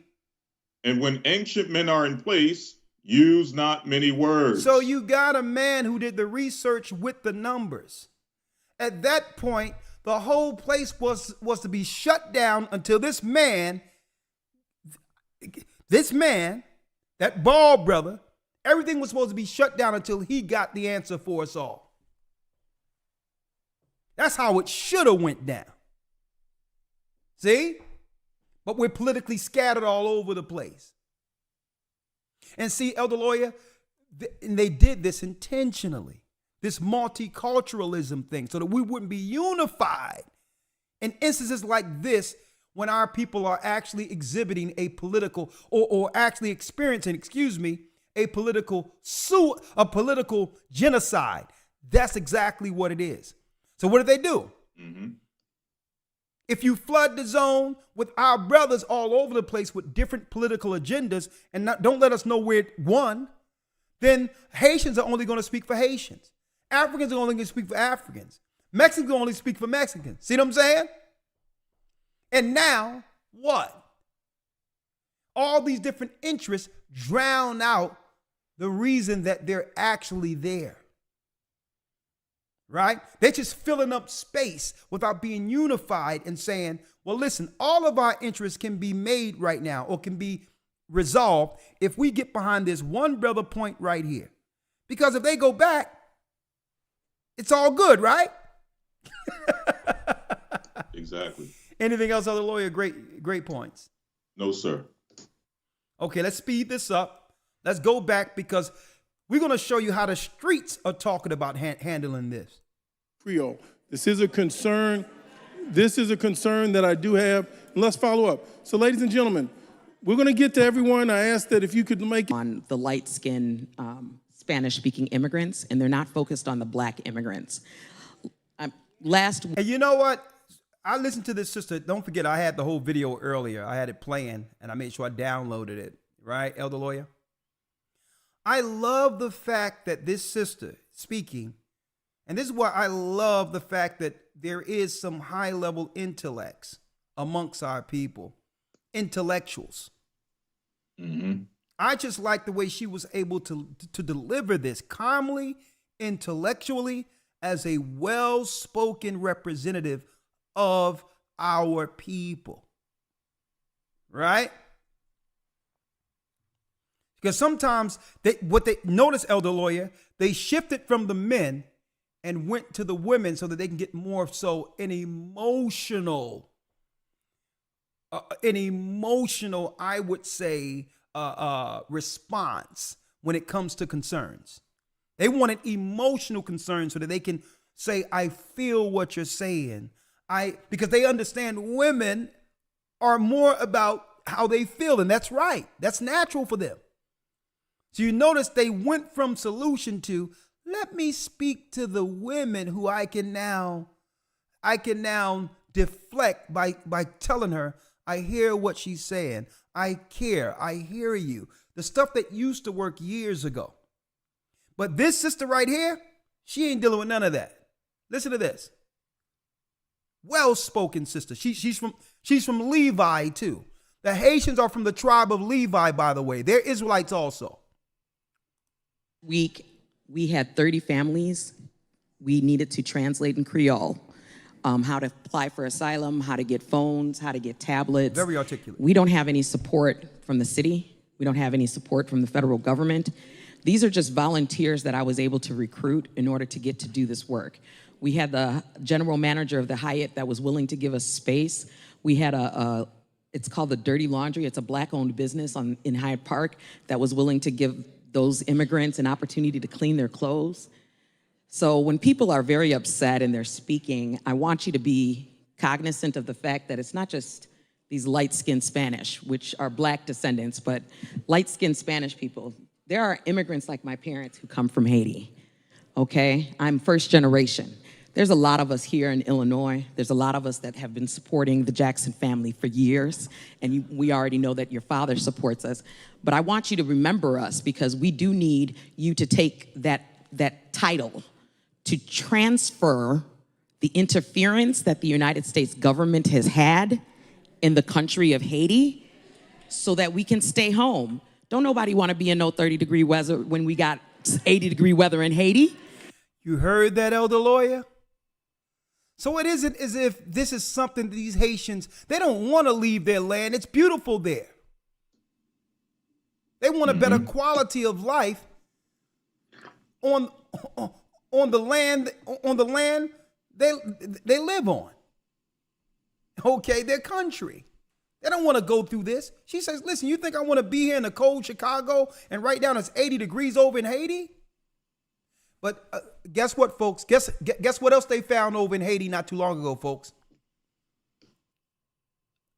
Guess what? Haiti, the whole island is almost sitting on oil, folks. Even under the water near Haiti, they found oil there. Now, I need y'all to think about that. Don't nobody want any gang affiliated governments. We want to be free. We want to be democratic, but we're coming to the United States because we don't have any help. The president of Haiti was assassinated. Oh yeah, somebody tell us about that. Why is it that Chavez dead? Now they have issues. Every president that gets in for the interest of their people in these certain countries, they end up missing, assassinated. Why? I thought you loved these poor asylum-seeking people. There were 14,000 of us in Texas, as you know. And what happened to us? We were bussed. And when we were whipped with the horses, all of a sudden we weren't on the news anymore, and it was only the Spanish. So when we're thinking about these immigrants and these migrants that are here in Chicago, I don't want you to forget the black ones, like my family, like my friends. I want you to take care of us. I want you to help us, and I want you to encourage other congressmen, other black congressmen, to encourage the United States to stop interfering. We don't want to be here. We would love to stay home. So please, Congressman, if you can, do that for us. Thank you. He can't do a darn thing. He was there to pander. Okay? It ain't gonna happen. You want me to hold? I don't need no mic. I want to hold my mic. I don't like man holding my stick. Oh, Brother Tyrone. Oh, Lord, have mercy. Now, Elder, the streets is about to talk now. You got a man, I guess he understand. He heard those S's too. He said he ain't down with another man holding. You know, our people got away with words. So you know this is Judah right here. So Judah is about to come from the shadows. Like man holding my stick. Brother Tyrone. He says he don't like a man holding his stick. So the other guy, the white dude running around with the microphone, was trying to hold the mic while this brother was talking. And he had to, use his own level of analogies here. Obviously, hearing those S's that we've all experienced, we heard earlier. You want me to hold? I don't need no mic. I want to hold my mic. I don't like man holding my stick. Brother Tyrone? Yes. Hold up. Hey, Elder Lloyd, you can't make this up. Tyrone showed up. Here it come. Now, this is coming from the soil right here. You know when Tyrone come, you know what I mean? It's unfiltered. We got to wait for this. Hold up now. Y'all gonna hit the like button before we go into this one. You know when Tyrone, this is Judah just showed up. Tyrone just showed up, folks. Stop the presses. Right? Tyrone. Don't make me put on Erykah Badu up in here.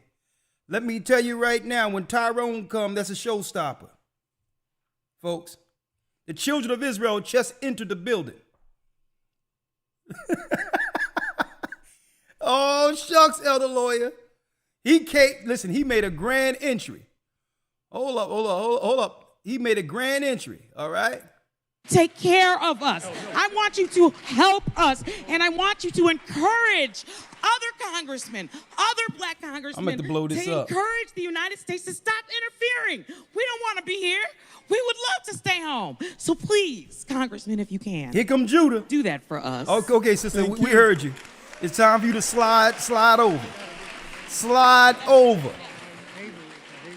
We heard you, sister. We feel you. I don't need no mic. I want to hold my mic. I don't like man holding my stick. Brother Tyrone? Yes. Check. Transparency, that's my brother. That's my brother. Elder Lawyer. We disagree. Now, this guy right here, you notice he was Elder Lawyer. This guy over here, the white guy over here, the one I told you who's really running things. Yeah. He usually stayed within 1 foot of every concerned, person in the audience. Right. Right now, he's socially distancing right now. There's social distancing. Look, he got his eye on him, Elder Lawyer. He's like, who he took, now the brother took the mic from him. Here's Tyrone. Now, when the soil speaks, this is what you have to recognize. Because everything he realized through his experiences on the streets, he understands how this thing is going to unfold. This guy right here is the one that everyone should be listening to. And look. Esau, like, oh, look over this gold hat. And I tell you, you know, my pop had a hat like that. I mean, some of these guys, they don't let those hats go. But right over this hat right here, Esau is like,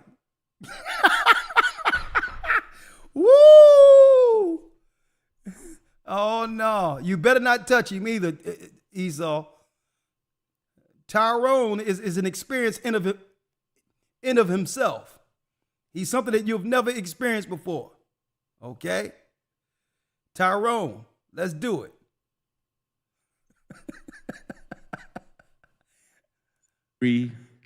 But that's my brother.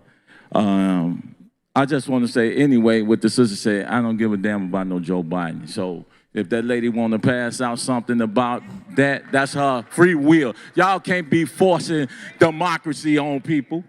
She got the right, just like you got the right to say vote for Joe Biden. I got the right as somebody who represents formerly incarcerated person to say Joe Biden and Clinton 94 crime bill created that. And now y'all see why they want only soft men representing our people, folks? We haven't recovered from that. The only aside. So he was down for 20 years through the Joe Biden what? The Joe Biden crime bill that was putting us away from marijuana and a little bit of crack. He served years for that. Asylum seekers that's perpetually discriminated against in this country by everybody as formerly incarcerated people. They have 18,000 homeless. And by the way, Esau, that mic belongs to Tyrone right now. Okay? If I was you, I wouldn't touch that mic. Okay? Tyrone said he don't like no other man touching his stick. That's what he said, folks, quote unquote. I'm gonna let you know right now. Okay? You can look, but you better not touch. He just let you know, 20 years incarcerated. All right? So let's straighten this out. Let me hear him all the way through. Social distance now. Vote for Joe Biden. I got the right as somebody who represents formerly incarcerated person to say Joe Biden and Clinton 94 crime bill created that. And we haven't recovered from that. The only asylum seekers that's perpetually discriminated against in this country by everybody is formerly incarcerated people. They have 18,000 homeless ex-cons, yet they're around here talking about public safety. You don't even know what these men are. Then you let more ex-convicts in here in the name of migrants. But they want to tell you that it's this on the state, it's on the Republicans. All politics is local. In this state, don't let them fool you. From the top, from the lieutenant governor to Tony Prackwinkle, to the mayor, to the police chief, to the state's attorney, to the aldermen, to the congressperson, to the state reps, all are black. Hold up. Showstopper right there, elder lawyer. See, this is why you have to talk to people from the streets. This is why they ain't like Christ, because there's nothing good come out of Nazareth, right? Christ wasn't representing the bourgeoisie. Christ was down with the publicans and sinners, folks. He said, listen, don't come to me, elder lawyer. Don't come to me with it's a Republican issue here when all of the representatives in this state that's shaping and drafting policy looks like me. Unless you're telling me that there's others really running this and these people are puppets. The mayor, the aldermen, the representatives. So don't come to me about Republican because we've been living under Democrats all of our life. How many times I've said that, elder lawyer? Countless. Right? Chicago is a Democrat-ran state. I mean city. So how do you claim that it's about the Republicans? And see, and this is why he grabbed that mic. And this is why Esau have his eyes on Tyrone. Okay? And I know my man right here, you know, he probably marched on Selma right here. Let's do it. You got 150 elected black positions, and our communities look the way they look. And if I say something, if it's not with my brother, he just got there. They want to legislate for us without ever bringing us at the table. I did 21 years in the prison. What they gonna tell me about what we need? They ain't never spent one day in the cell. But they legislate for your nephew, cousin, and son. Furthermore, ain't no kids in here. Ain't no teenagers in here. Over 150 murdered young men from ages 16 to 24, and ain't no kids in here. That's the problem. You old people, y'all keep voting the same way, hook, line, and sinker, without ever holding them accountable. And the very babies gonna kill y'all ass. You heard what he said, Elder? If we don't do something about these schools, if we don't do something about these recreations that our children used to have, they're going to grow up and become a terror to the next generation of people. Who would know better than Tyrone, Elder Lawyer? He says they're going to have to eat. So what are they creating by giving all this money to migrants and leaving these young boys who are suffering in our communities without nothing? That's creating a whole nother demographic of evil that they know will eventually rise up and cause a racial cataclysm in the inner cities. They're banking on it. So this brother speaks to the cats in the streets and saying, well, listen, if they giving this money to these people, I know who got the money. And they say, listen, they can give them all the money they want. Guess what? Our families are going to eat. This is what these young men are saying. Right? You're not going to starve us out. So they're engineering, folks, a race war. And this man, Tyrone, is telling you. Tyrone is a prophet right now. Drop it, Ty. Over 150 murdered young men from ages 16 to 24, and ain't no kids in here. That's the problem. You old people, y'all keep voting the same way, hook, line, and sinker, without ever holding them accountable. And the very babies gonna kill you. Esau's like, give me that mic.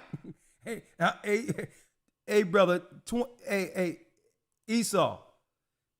It's been 21 years this man been down. Check him out. He's orbiting around Tyrone, but Tyrone strategically put it in the other hand. So you got to almost go through him physically to get that microphone. So I need y'all to look at this. Y'all ass.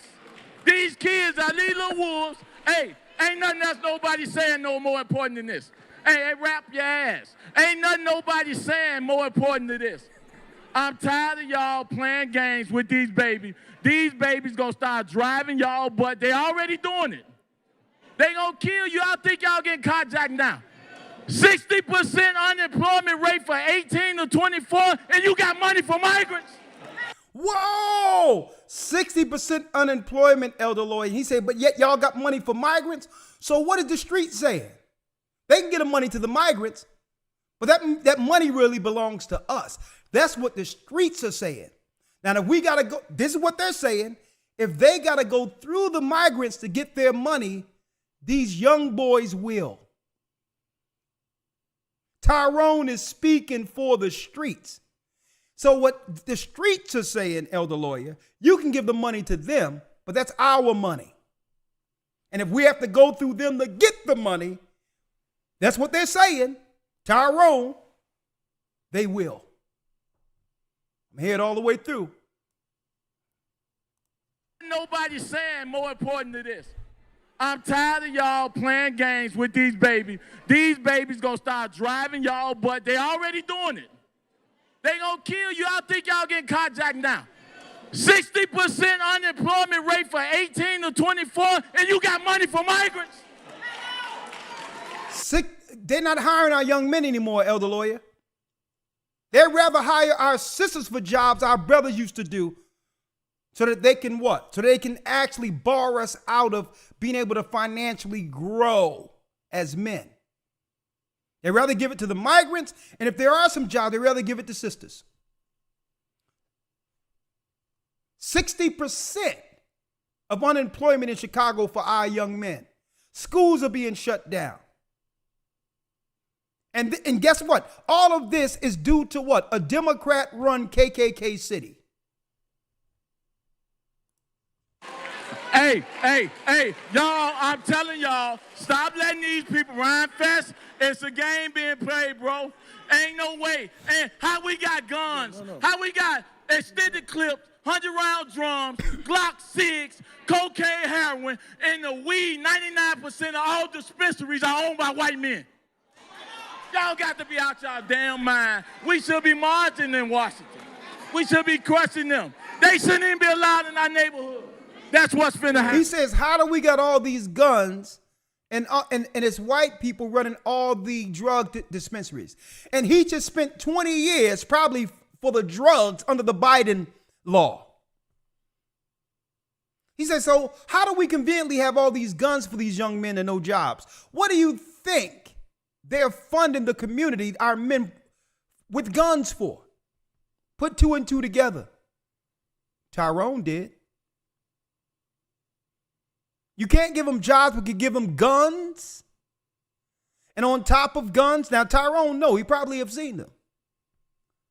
Drums of ammunition when these guys can't afford anything. Where are they getting this stuff from? So it seems as if I can surmise here, Elder Lawyer, it seems that Tyrone knows something here. Seems like he understands something. You can't give the young man jobs, but you'll give him guns. And then let them know that all the money that belongs to their parents, because they built the country, is being given to some strangers that they can easily get the money from if they're willing to use the guns. Tyrone is telling you, it's about to be a war in the inner city. All right? So, hey, you can't even, listen, there's nothing to say after that one. Right? Well, before I open up the lines real quick, Elder Lawyer, I need to show this. Because people think it's only happening in Chicago and in New York. They're not really reporting how the landscape have changed in all these other cities, including Philadelphia, when it comes to the migrants. See, they're just focusing on the Asherites that are going into New York and or Chicago, who are Venezuelans. What they're not focusing on is the landscape changing in other inner cities like Philadelphia with Asians and East Indians. And look, but they have a plan for our people.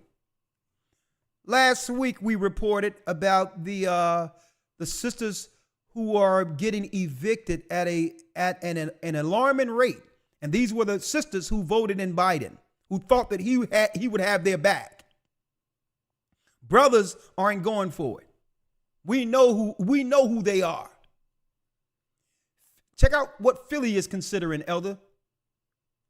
Philly is considering plans for tiny house villages as homeless camps remain. So they got a plan, because you'll never guess who's going to be over the social programs, over welfare and all these others. It's going to be two people. It's going to be the letter people, and it's going to be migrants eventually, or their representatives who are going to be over the social programs. And why? Because based on the numbers, that's right, folks, the finances go to their highest constituencies. So when our people need something, we're going to have to go to Asians and others for housing, and they have a plan for you. Their plan is to make sure the housing you're living in, if there's vouchers or anything, that their people live in those. Okay? They got a new spot for our people, for our sisters. Philly considering plans for tiny house village as homeless camps remain. See? The plan has been in the works for about 2 years. Folks, this was September 2020 when everyone was talking about the pandemic. They were already moving towards alternative housing at that time. As if someone knew that the next phase after the sickness would be immigration. Huh? Are you following me here? Right? But they're not going to say it's for us. They're going to say poor people. Or sometimes they'll say black and brown people. Right? With 40,000 people in Philadelphia on wait list trying to get into affordable housing, you know, Section 8 and all that. Section 8. The city is considering one tiny solution that could help in a big way. Oh, isn't this lovely? Now, could it be the $220 million that was given to the asylum seekers so they can stay in their original abodes, Elder Lawyer? Could it be that? Oh, no. Biden wouldn't have that for you. Many details are still being worked out, but the city is exploring plans to build one more villages of tiny houses. And that's why they had that campaign on HGTV and others, tiny houses, to get you adjusted into living, that's right, in a shack. Now, suppose you can design your own tiny house, right? So who's going to live in those brownstones and those nice houses that used to be able to live in under Section 8? Well, the Section 8 subsidies doesn't have the same effect under the asylum-seeking bills. Why? Because people can now rent out their houses and apartments. Landlords, they want you out because, Elder Lawyer, they can rent under the asylum-seeking programs. They can rent one of their houses and or apartment out for $7,000 to $8,000 under this new program for asylum seekers. Right? So you have landlords who are seeking to get out of their Section 8 contracts because that's where the money used to be, where they can charge you almost double what the rent would have been if you're Section 8. And now all the landlords are talking and saying, it's not about Section 8 anymore. We need to get them out of our Section 8 because there's new programs. I can get these new immigrants in. I can get $9,000 a month for an asylum seeker. Right? And these people, these tenants aren't coming with any complaints. They're not going to talk about what need to get fixed or having issues about rent. I don't got to worry about them complaining about anything because they're just happy to be here. I'm getting $9,000 a month, guaranteed $8,000 with a happy tenant as long as the government is pushing out money like this. And this is why, sisters, a lot of you being moved around, they're saying you have to leave your Section 8. Because the real money is no longer there. The real money is in asylum-seeking housing. And this is what this guy, Representative Jackson, didn't tell you. That he's talking about affordable housing, but it's not for our people. Not for our men, women, or children. This is what they got for those who used to be on Section 8. Look good. I'm mapping it out for you. Many details are still being worked out. It's like we're still figuring this out. We don't know for sure. Yeah, right. But the city is exploring plans to build one or more villages of tiny houses that can be a bit at a lesser cost than redeveloping some existing homes. Now, we don't want to help you make your home livable and all that where you are. No, we want to move you out because these things belong to the asylum seekers now, okay? The plan is one effort to fight homelessness by getting people into a home of their own. But folks, they never cared about the homeless who are living, on the streets with our people. They didn't talk about homelessness until they began to realize that they would open up the doors for asylum seekers. So these homeless people they're talking about, and I'm going to say this, and I'm going to say this well, folks. If your housing has been provided by the government, regardless of what they're telling you, you are officially homeless. Understand that. You are homeless. And this is what they're not telling you. You don't own the home. You're under subsidies that's paying for it. That means you're under homeless housing. Therefore, because you are homeless and don't own the home, and it's the vouchers paying for it, they can move you any place they want. See, I'm breaking it down to you. Because they only lie to you and make you believe you got your own house. I got this and I got that and all that. And guess what? It's good to feel you own something, but guess what, folks? They realized they would pivot to this. They're coming after our sisters and our children now.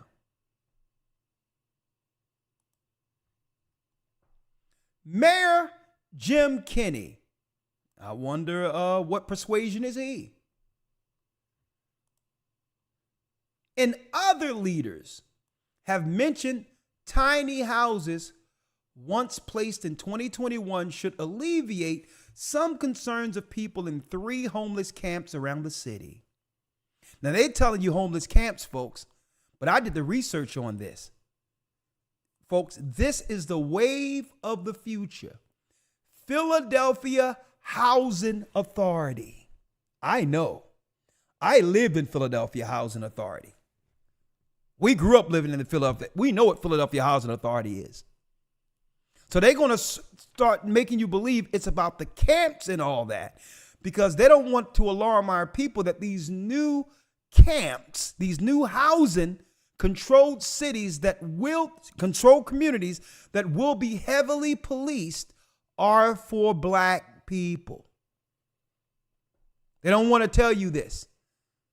So they're making you think that that this new homeless stuff is for the people in tents. No, the asylum seekers will be living in the houses you're living in.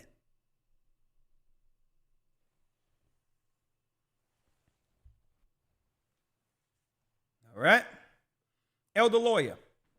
Now let's go to the betrayal real quick, and then we'll open up the lines. 515-605-9327. And Christ told us, brothers and sisters, about people like this. Like people like Maxine Waters.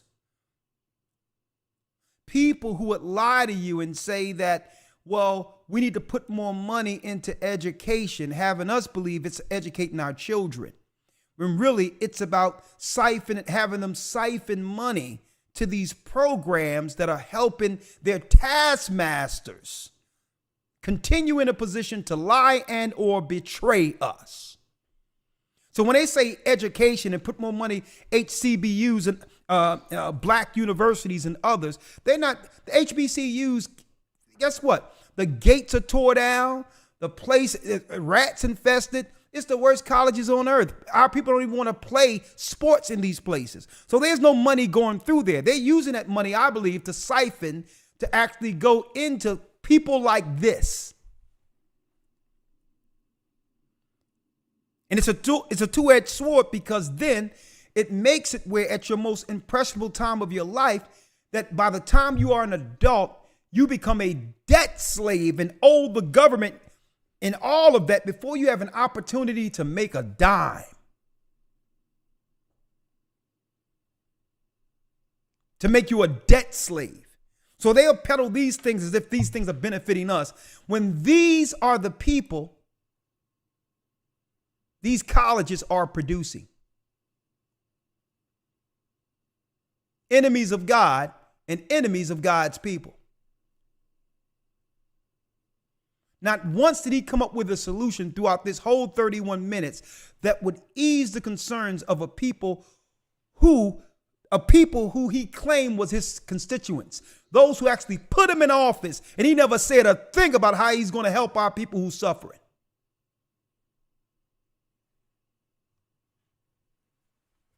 Let's read it, Elder Lawyer, and then we'll open up the lines. Yes, sir. And I have a few things to bring after I read this. Oh, okay. Absolutely. Absolutely, Elder Lawyer. Chapter and verse. Let's get it here. Yes, sir. This is Matthew 24:6. Matthew 24, verse 6. Right? And this is Christ. Right? Let's read it. St. Matthew 24:6. And ye shall hear of wars and rumors of wars. See that ye be not troubled. For all these things must come to pass, but the end is not yet. For nation shall rise against nation, and kingdom against kingdom, and there shall be famines and pestilences and earthquakes in diverse places. So that's race against race, for brothers and sisters. That's the policy they're pushing right now. And they're blatantly saying that we don't have a darn thing for the tribe of Judah. We got money for the state of Israel, a newly found state in our modern time. That's an extension of a land for Jewish people. That they got money right now to give billions of them in front of our face. Biden just agreed to pay that. They said they got money for Ukrainians who did nothing to build the country. And now, in our face, 220 million and counting to what they call asylum seekers. They're saying die already. That's nation against nation. That's pitting race against race. Christ knew their policy and what they would do to actually finish the desolation on our people. Read. Yes, sir. Verse number 8. Read. All these are the beginning of sorrows. All these are the beginning of Jacob's trouble. It's the beginning of it. It's aimed towards destroying those who believe in Christ because we are the people of Christ. Same genealogy, same nation, same people. And it's not no religious belief. It's who we are. We're from the tribes of Israel. The blacks in America are from the tribes of Judah. And the world powers have begun to politically leverage themselves against Judah because they knew it would be our voice that would wake the 12 tribes up in the last days. Read. Verse 9. Then shall they deliver you up to be afflicted, and shall kill you, and ye shall be hated of all nations for my name's sake. And we shall be hated of all different races for his name. Okay, we don't uphold Buddha. Buddha do nothing for us. It's helping Asian people. We don't have nothing to do with Allah. Allah does nothing for us. It's helping Arab people. We have nothing to do with the Jesus, Cesar Borgia Jesus they've put up for the Caucasians' religion, heightened political pagan religion that comes from the Vatican. See? We're not down with any of that. Understand this. And it says, then they shall deliver you up, and you shall be hated of all nations. Why? Because they know who we are, folks. They know we're the people of the promise. We're the people who will change the world. We have changed the world. We're the blessed children of Israel, and they hate us because of our God. Because our God gave us a promise. Okay? And that promise, brothers and sisters, is yet to come into fruition, but they know it's coming. So they've lined all the nations and rallied them together to attack and or to destroy us politically or otherwise before that promise is assumed. But it doesn't matter what they do, they'll never get in the way of God's promise to his people. And that in of itself is infuriating them. So they're using political genocide to do what? To scratch us out, to bar us out of society. The black man in particular, who's from the tribe of Judah, is the target. Guys like Tyrone is an issue. Because one thing about the streets, let me tell you, People from the streets see directly through the political bull. 10. Verse 10, and then shall many be offended and shall betray one another and shall hate one another. And that's where we are now. That's where we are now, folks, under this politically correct scenario where everyone became a victim. We're living in a soft society where if someone's feelings is hurt, they'll become an enemy instantly, strictly off of their personal issues and their personal feelings getting hurt. Okay? So it's to a point where you can't even correct one another because now your feelings is hurt and immediately people are becoming enemies. This is what the Bible is talking about. And it says, and many shall be offended and shall betray one another. And this is why, I'm going to tell you, this is why the letter people think is so deep where they have these people in position, because why? A lot of these people have an axe to grind against traditional family because when they grew up and was growing up under certain circumstances, they feel they weren't protected by their family. That something happened, that someone was able to violate or get in the way of their natural progression into adulthood. And once they got educated and got in position, they sought to seek vengeance against traditional family. That's a betrayal. So they dress these people up and give them political positions so they can seek their vengeance. So they can seek their vengeance through policy against what? Their targeted aim that they have through hatred. So that's why they can stand up there and lie to you and say, well, listen, I don't care what happened to you, because they feel that no people was in position to stop something from happening to them. They'll lie in your face. Okay? They'll lie in your face and say there's nothing we can do because it was Trump. Knowing that they're getting paid and they're getting financing for going along with the agenda to betray and destroy their own people. But Elder Lawyer, like I said earlier, what they don't realize is that once the enemy is done with our people, they're coming after those who would betray their own. Mm-hmm. How can the enemy trust you when behind closed doors you sow vitriol through policy to kill your own people? How do you think they're going to be able to trust you? They can't trust you. So now, once they help the enemy, what the taskmasters destroy his own people, then they're going to turn around and do what? And see, and there's an adage that's out there, right? And they were showing this during the Jewish Holocaust. That if there was any scenario where Jewish people was help rounding up their own people, right? Elder Lawyer, you with me? Yep. And if Jewish people was helping their own people on the train, after what? After those people were killed, the person who helped round them up saying, yeah, it's okay, you're going to spare me too. Nah. That grave that was digged is for you too. They show that during the Jewish Holocaust, that even the Jews who helped round people up, at the end of it, the Nazis said, hey, if you're going to help do this to your own people, you think we can trust you? You can hit the dirt too. And that's what gods like this don't understand. If you will betray your own people, how can they trust you? So they're going to allow the asylum seekers to do what? Genocide our people out of the community and eventually turn on those and turn on these same puppets who betrayed their own people. So we're breaking it down tonight. Here's the future. Betrayal. Betrayal. And when it says many false prophets, it's talking about, folks, false ideology, policy, things that would aim us off the beaten path concerning the prophecy of God's people. We'll be hearing all these voices and begin to trust them outside of what? What God said, what God is talking about.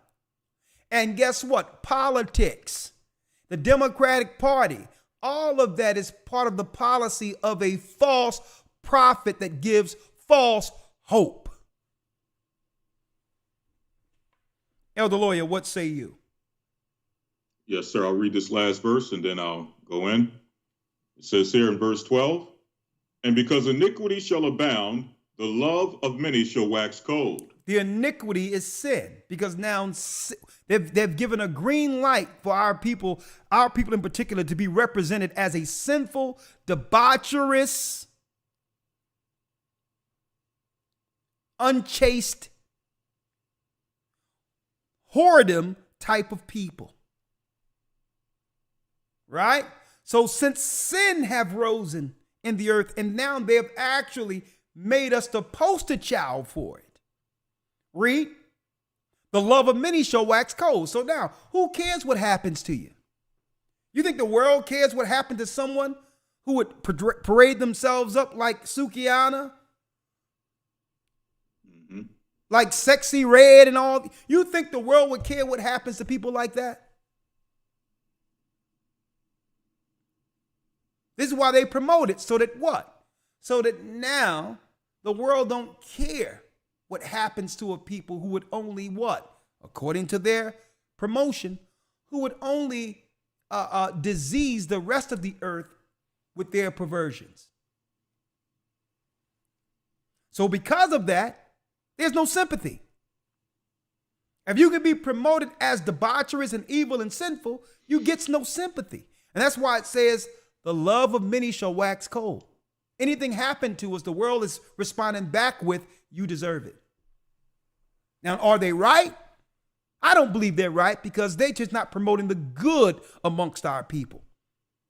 I don't think they're right, because there's a subculture amongst all people, but yet white people and Asian people and others aren't going to let that subculture represent them on the international stage.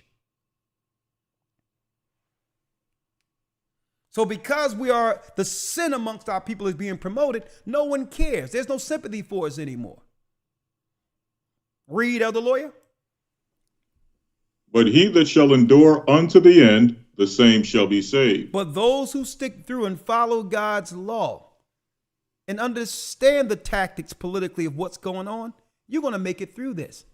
By following God's law and the words of Christ and the direction of Christ, repenting for our sins and standing as a moral example before the earth, there's no way we can be defeated wholesale.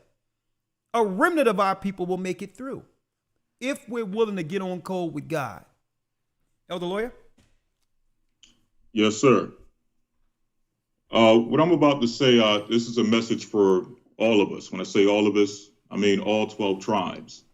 But I want to speak specifically to the 10 tribes that are scattered abroad, mainly because this message that I'm about to put forward is something that hopefully you all can spread to and speak to those who are coming from some of these countries to kind of let them know exactly what game is being played, right? We understand that all of this is being put forth by the powers that be. The same way we're being used and have been used politically in certain instances, they are also being used politically in certain instances. And what we're praying is this. This is the book of Psalms chapter 69, verse number 22. It says, let their table become a snare before them. What chapter and verse you at, Elder Lawyer? This is Psalm 69 and 22. Let me get it so that they can read it. I want to make sure they have the Bible, because a lot of people are against the Bible, but it's just that they've been using the Bible incorrectly. I'm speaking about these pagan Jesuits that have set up Christian churches. And through that, a lot of our people have lost confidence in the word, because through years, it's been taught incorrectly through the enemy's philosophy and ideology. Right. And I'm glad you mentioned that, because we're going to show that everything that we've been discussing on this topic, on this matter, is mapped out plainly and clearly in the Bible. Okay. Psalms, so what, Lord? Yep, Psalm 69 and 22. It says, let their table become a snare before them, because yes, the powers that be are setting a table. What table are they setting? Well, they're setting up an instance in which eventually the tribes of Judah, or so-called African American in this country, will be phased out. And they're using our brothers and sisters from places such as Venezuela and some of the South American countries, Mexico, okay, who are also of the tribes of Israel. They're using them to do it. At least they're going to try to. Yeah. It says, and that which should have been for their welfare, meaning that which would have been for the welfare of the powers that be. What's for their welfare? Again, they're trying to phase out the tribes of Judah. So that which should have been for their welfare, let it become a trap. And that's what we're praying for. We're praying that everything that they're doing will become a trap, that it will work against them. How? By our brothers and sisters from the 10 tribes communicating and being able to outreach and speak to our brothers and sisters who are coming from these countries, letting them know exactly what the game is, what the plan is, and how they're being used, who they are according to the Bible, according to history, and how they're going to be used to work against those who are their brothers according to the Bible, according to prophecy, and according to history. So I want to build upon a point you stated earlier on the fact that we don't blame our brothers and sisters for their desire to find refuge. We don't blame them for trying to find a better place or trying to seek some level of asylum from their places that have been destroyed, that are going through famine, that's going through levels of persecution, so on and so forth. Mm-hmm. We know that our forefathers did the same exact thing. Going to the book of Genesis chapter 12, verse number 10. I'm going to read this very quickly. Genesis 12 and 10.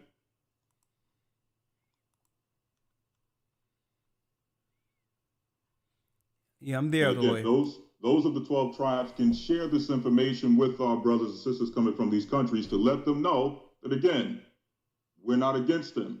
We don't blame them. Again, what they're doing, what they're seeking is no different than what our forefathers have done historically whenever there's been persecution, whenever there's been famine, whenever there's been trouble in the places in which they reside. Here's an example with Abraham. It says here in Genesis 12 and 10, and there was a famine in the land, and Abram went down into Egypt to sojourn there, for the famine was grievous in the land. And it came to pass when he was near to come near into Egypt, that he said unto Sarai his wife, behold now, I know that thou art a fair woman to look upon. Therefore it shall come to pass when the Egyptians shall see thee, that they shall say, this is his wife, and they will kill me, but they will save thee alive. Say, I pray thee, thou art my sister, that it will be well with me for thy sake, and my soul shall live because of thee. So again, this is an example of our forefather Abraham traveling into another country because the country that he was promised was going through a famine. So he had to go somewhere else to seek what? Refuge. Right? We're not against that. The book of Matthew 10 and 23 says what? When you're persecuted in one city, flee ye into the next. We're not against that. But here is the problem. Okay? Here's the problem. Going to the book of 2 Kings chapter 17, verse number 3. Before I get that, let's get Isaiah 11 and 12. Okay.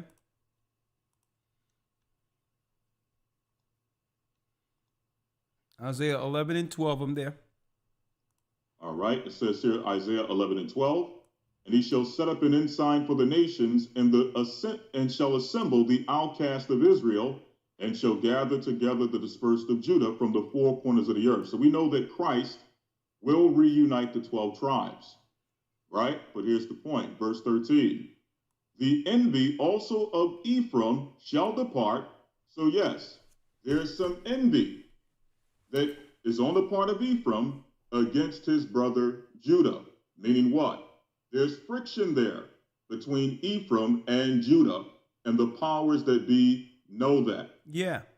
And let me make it clear. Ephraim represents the 10 tribes who were scattered starting at 721 BC. And because they mixed themselves with the people, are of lighter skin.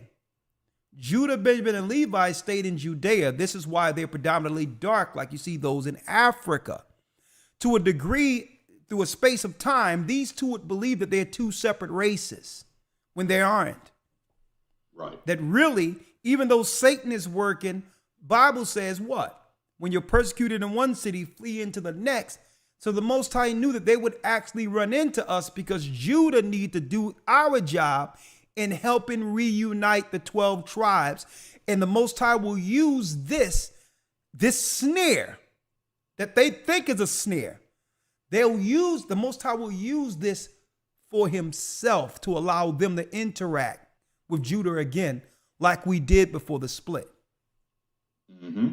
So when it says Ephraim, Ephraim represents the other 10 tribes, not just Ephraim or the Puerto Ricans, because Ephraim was the king of the 10 tribes.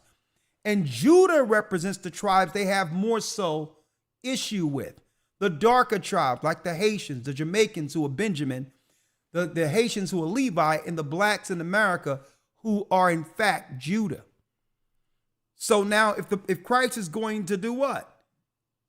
He's going to begin to unite the 12 tribes as a prophecy, then a lot of this policy will lead to us interacting when we wouldn't have probably interacted otherwise. Right? Go ahead, Abdullah. I'm sorry. Yes, sir. It says here, the envy also of Ephraim shall depart, and the adversaries of Judah shall be cut off. Ephraim shall not envy Judah, and Judah shall not vex Ephraim.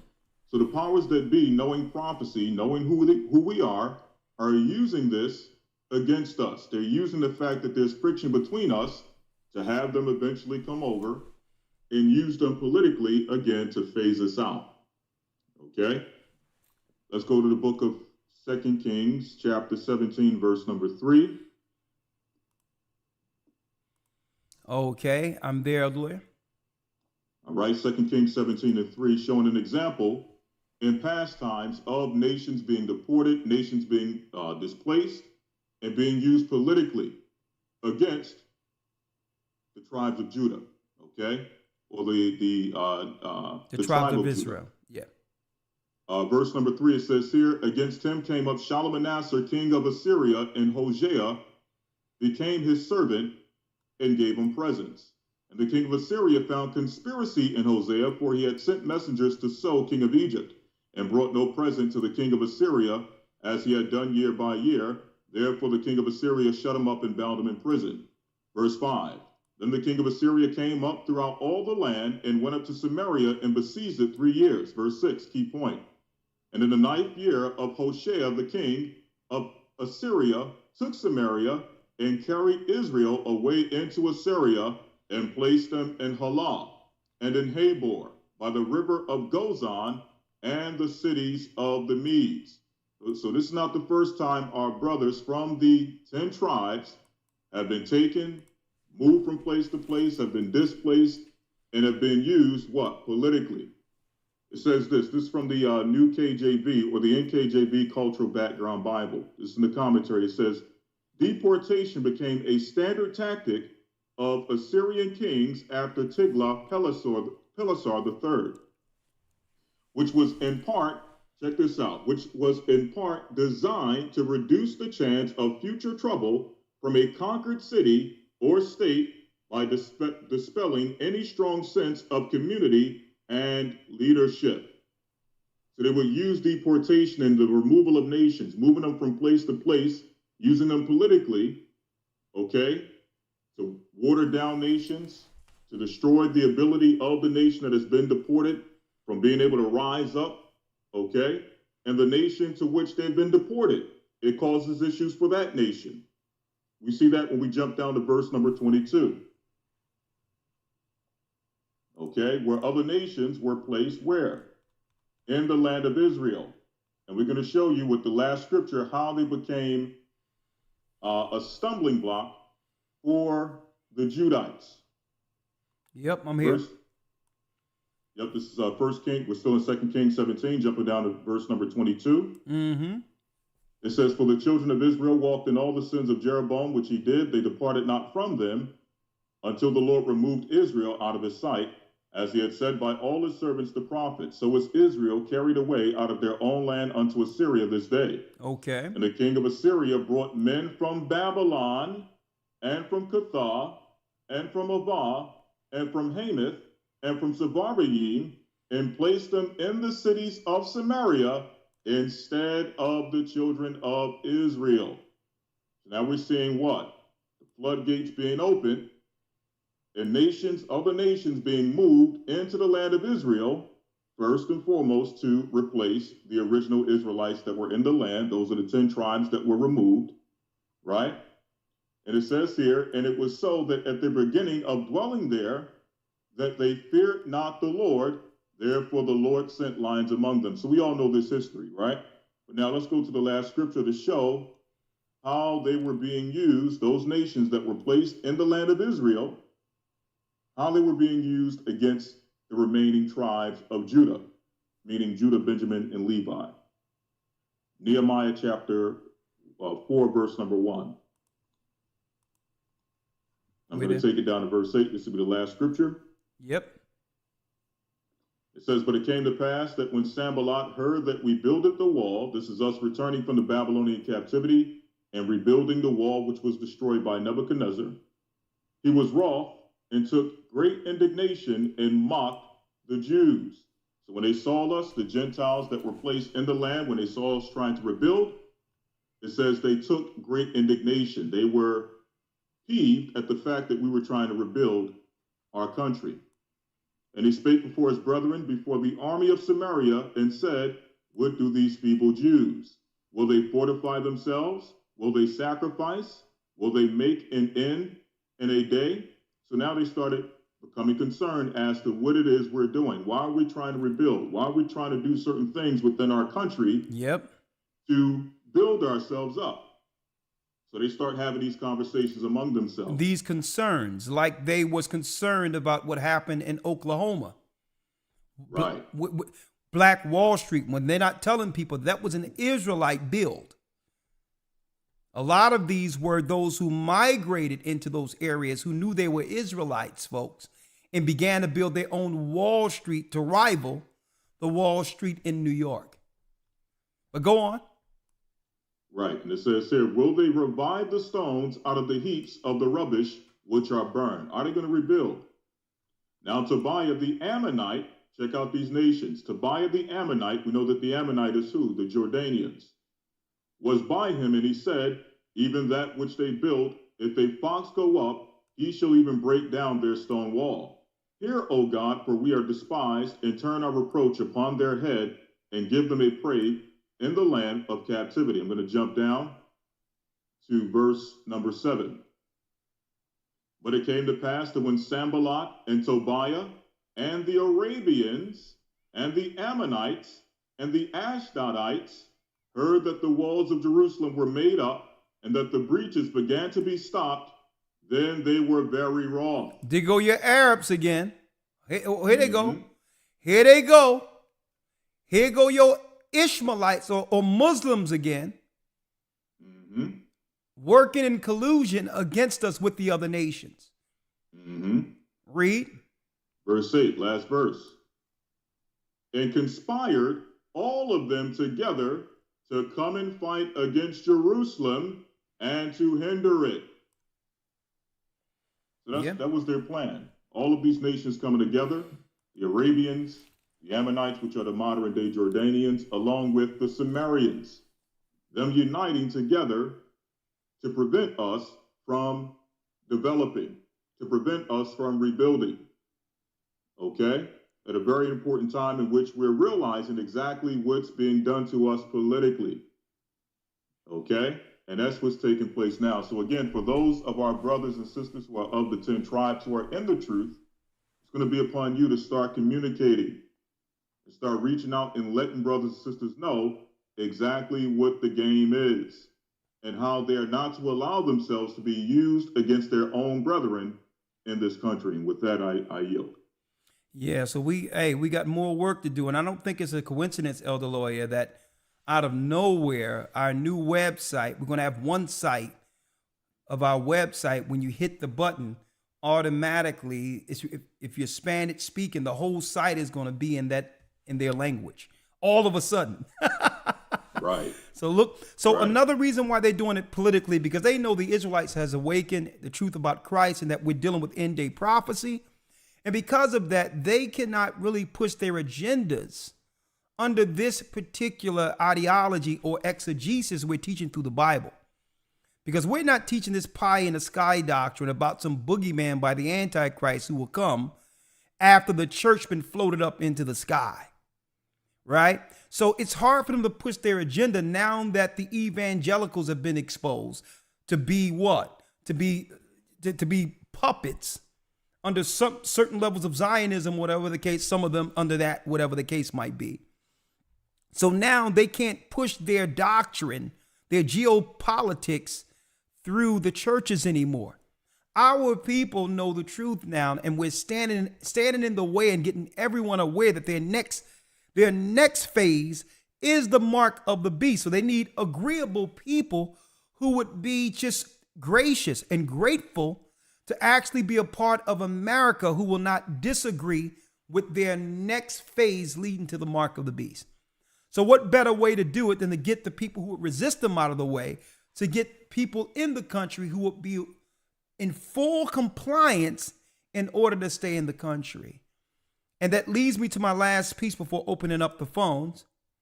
You see how they tied everything together with the fires and all that, right? Elder Lawyer, now they have monitoring for the animals, right? And I've seen this since 2015. In case there's a forest fire, right? They want to help the earth. So they got a GPS primer that they would put on. Look, you can't make this up, Elder Lawyer. Out of all of the animals, they would put a tracker on the lion. They put trackers, so if something happened, a forest fire or whatever, and it was a future forest fires, they'd be able to find the animals by not putting a tracker on all of the animals, but the lion is usually in the center of it. It really leads the rest of the animals. So if they can find the lion, they can help the rest of the animals in its proximity, because usually lions put themselves in the center for their prey. So they strategically, in any forest, they stay in the center so that they can have prey all around them. So they say, listen, we need to find one lion, tranquilize him, put a tracker on him. You know, it's a chip now. But then if there's a forest fire, we can save the animals. Right? I need you to check this out, folks. So they know that we're going to get in front of this, let everybody know, do not take their technology to be tracked for any reason whatsoever. Do not get nothing injected in you, no brain chips, no hand chips. That is the mark of the beast. Where all of your technology, all of your bank systems, everything, your finances, your identification will be put in one database. And they're testing it with animals through the forest fire, right? So in the midst of a crisis, then if you try to escape or go somewhere, they'll be able to find you.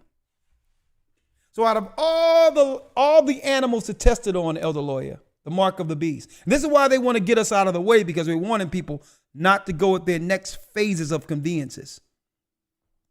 Right? Out of all the animals that they would like to put a track on, Elder Lawyer, they conveniently chose the lion.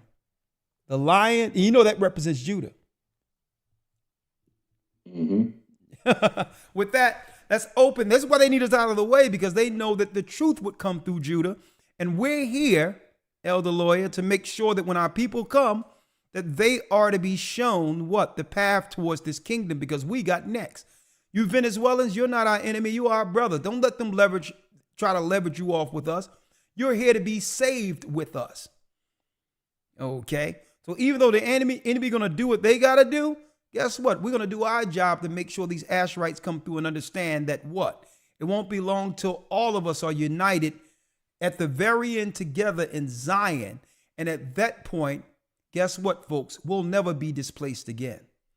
It's the Most High really uniting us throughout all of this. All right? With that, 515 605-9327. We're going to have only a few phone calls tonight, not too many. So hold on. So let me get the line in, and then we'll conclude the night. What say you? What say you? All right, hold on, Elder Lawyer. If something happens, Elder Lawyer, where I can't get in or something, hold on. Yeah, sometimes I drop from time to time, but it's fine. I'll find my way back in. All right, hold on. I'll make sure it doesn't happen this time. Yes, sir. I'm just going to step away for 1 second. All right. Blog Talk Radio. Welcome to Blog Talk Radio. Please hold and you will be able to listen to the show.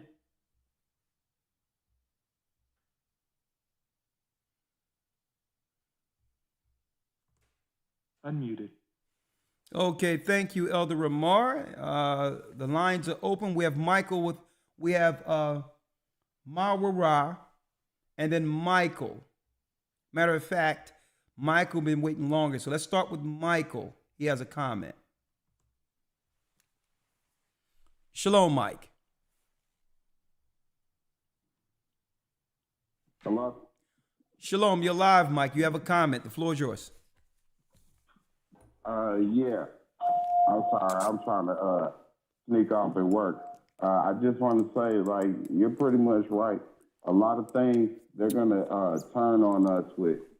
The people, you know, since they're not arresting you for crimes in L.A., if it's not like $2,000 worth, people think they're getting away with, you know, smashing and grabbing. But the thing is, they're going to start, they're making new laws already. And they're all going to be geared at us. And they know who those people are. They already have biometric technology. That's why after the shutdown situation, they're still allowing us to wear a mask in public places because the biometrics, even if your face is covered, you're identified by the shape of your body. But it's all going to be against us, and it's going to be nothing but a bad outcome. But that's all I got for you. Thank you, my brother. Great points. Great points. Let me put you on hold. We have Mazara has a comment. No, Mawara. No, Mawara. Mawara. How you doing? It's Mawara. Mawara. Okay, all right. I got it from now on. Mawara. All right. The floor is yours. No problem. Excellent, broadcast as always. I have a couple of points. I'm going to throw them out here and jump on out your way. Okay. The first thing is, a lot of our sisters, specifically, as we know, are, been voting, the larger part of the Democratic bloc. Well, one of the things is called colluding in our own oppression in this, because as we continue to vote for them, it's the Democratic Party who's bringing on, all these Venezuelan immigrants. Well, of course, part of those immigrants are women. So now if the passport brothers who don't have passports, they don't have to go anywhere else to get women. I'm sorry? No, I'm listening. I ain't say anything. The floor is yours.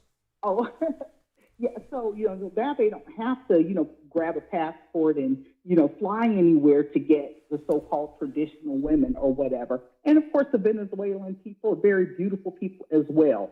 So, we're going to be outpaced just in, we're already saying we're having a hard time finding quality brothers. Just think about when that pool is even diluted more. The second point is that with the housing, so I'm not on like any government assistance programs. I've always had to work for everything I've got. But one of the things about all of this housing shortage issue, or the way they're doing it with the housing market, period, whether you are renting, like paying your own rent, or even if you're trying to buy a house, a little three-card Monte game they're playing with the mortgages and the inflation rates and all that, it's outpricing us. Because why would anybody rent you a house for, $1,500 or $1,800 or whatever, when I can get $7,000 for an asylum seeker for the same space?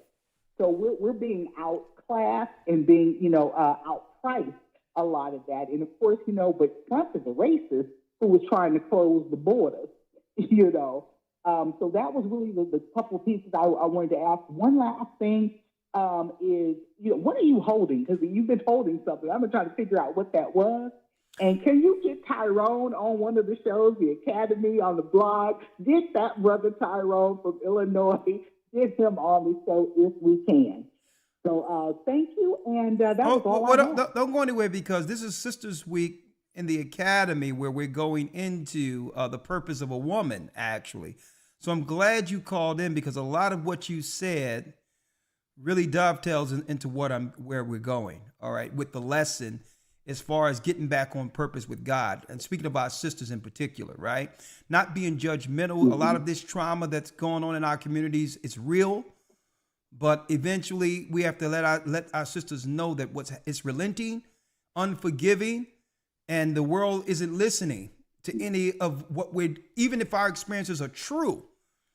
The world is unforgiving and aren't listening anymore. They're coming after our sisters. So first of all, I was holding in my hand a JBL speaker, Bluetooth, because I was tired of having my headphones on and hearing myself. It's like backward when I'm trying to teach and I'm hearing headphones. So I use a Bluetooth speaker to come through the condenser mic now. That's what I was holding in my hand. Okay. I should have just left it. I was just being nosy. Oh, no, that's fine. It's a JBL speaker. It works excellently. And I wanted Lawyer to be heard right. So I got this new system now that I'll probably put it somewhere. I'm glad you said that, where it can't be seen going forward. Oh, I'll probably lay it down like this. You probably wouldn't see it, right? The next thing, since we know that this whole thing was socially engineered to make life so hard for our brothers and sisters to not get on each other's page, where they knew men would give up altogether and say, you know what, we just have to clock out, right? We just timing out of it, because as soon as we get to understand or think we know what it would take to have a family and a woman, whatever the case is, the dynamics have changed for men so much to where men are just going back to caveman days. They're saying, listen, I'm going to go find the most, the most primitive scenario I can find so I can have a traditional family. So at this point, I'm even speaking to a lot of brothers, they're just saying, listen, I'm just looking for a traditional woman. And it's just not the thing that's being taught within the Western world anymore. And you made a good point when you stated that no longer do brothers have to deal with passports. If the women who are learned to be traditional and are used to nuclear families are being let in by the thousands into the country looking for good men. Keep in mind that when you look at the statistics, and I'm going to talk about that this Sunday, the most sought after man in America in particular, quote unquote, internationally, is first the white man. Mm-hmm. But second, throughout all men in the world, the next man that's desired is the black so-called African American man, outside of the white man internationally. Mm-hmm. And when these women come in, they're going to be coming in looking for our brothers. So all in, and like all races, the women outnumber the men. So when they come over here, and they already outnumber their men, right? It's going to make a disparity between them and their man, where now brothers going to be looking at them and saying, well, okay, I'll go that way, right?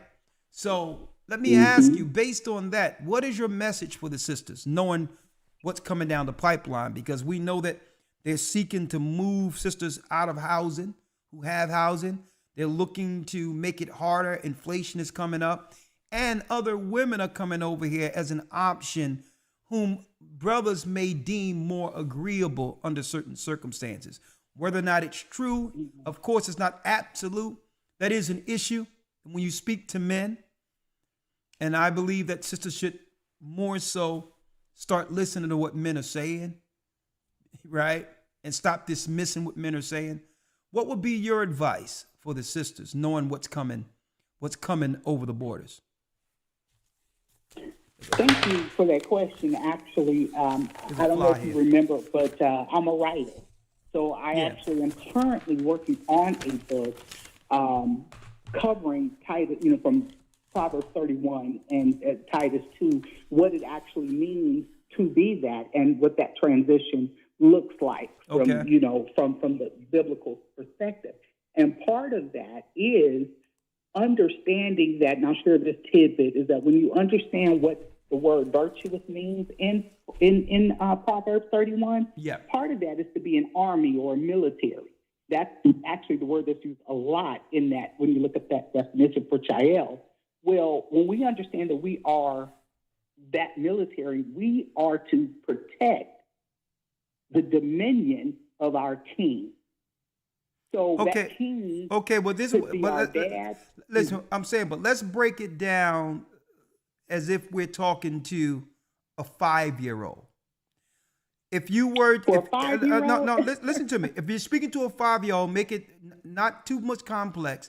If there's a message that you got to a 5 or 10-year-old and say, sisters, this is my advice to you, understanding what's coming through over the border and how there's such a disparity between men and women. What would you say to sisters to get them immediately on board and understanding what's going on in the earth today?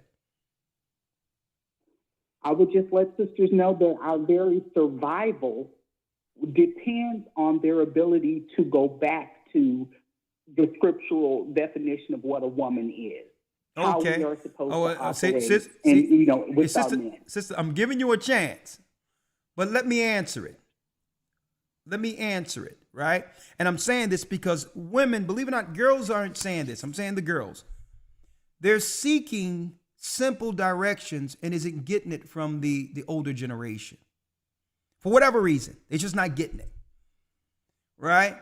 And I think it needs to come a time where sisters like you who do have the truth can be able to articulate it in a simple manner. Like, for instance, and I'm going to give you an example. I think out of all, things is different now, right? And I believe the answer is sisters have to get all the way on board and become 100% agreeable with their men. And if they don't do it, they're going to lose their men altogether. And I don't care. Right. And I'm sorry, I thought that is what I just said. No. You said it wasn't as simple as like a sister can hear what I just said, right? And I know some people say, "Well, I don't care, let them go," or whatever the case is. But that's just pride speaking or being hurt speaking. No one wants to be alone. Right.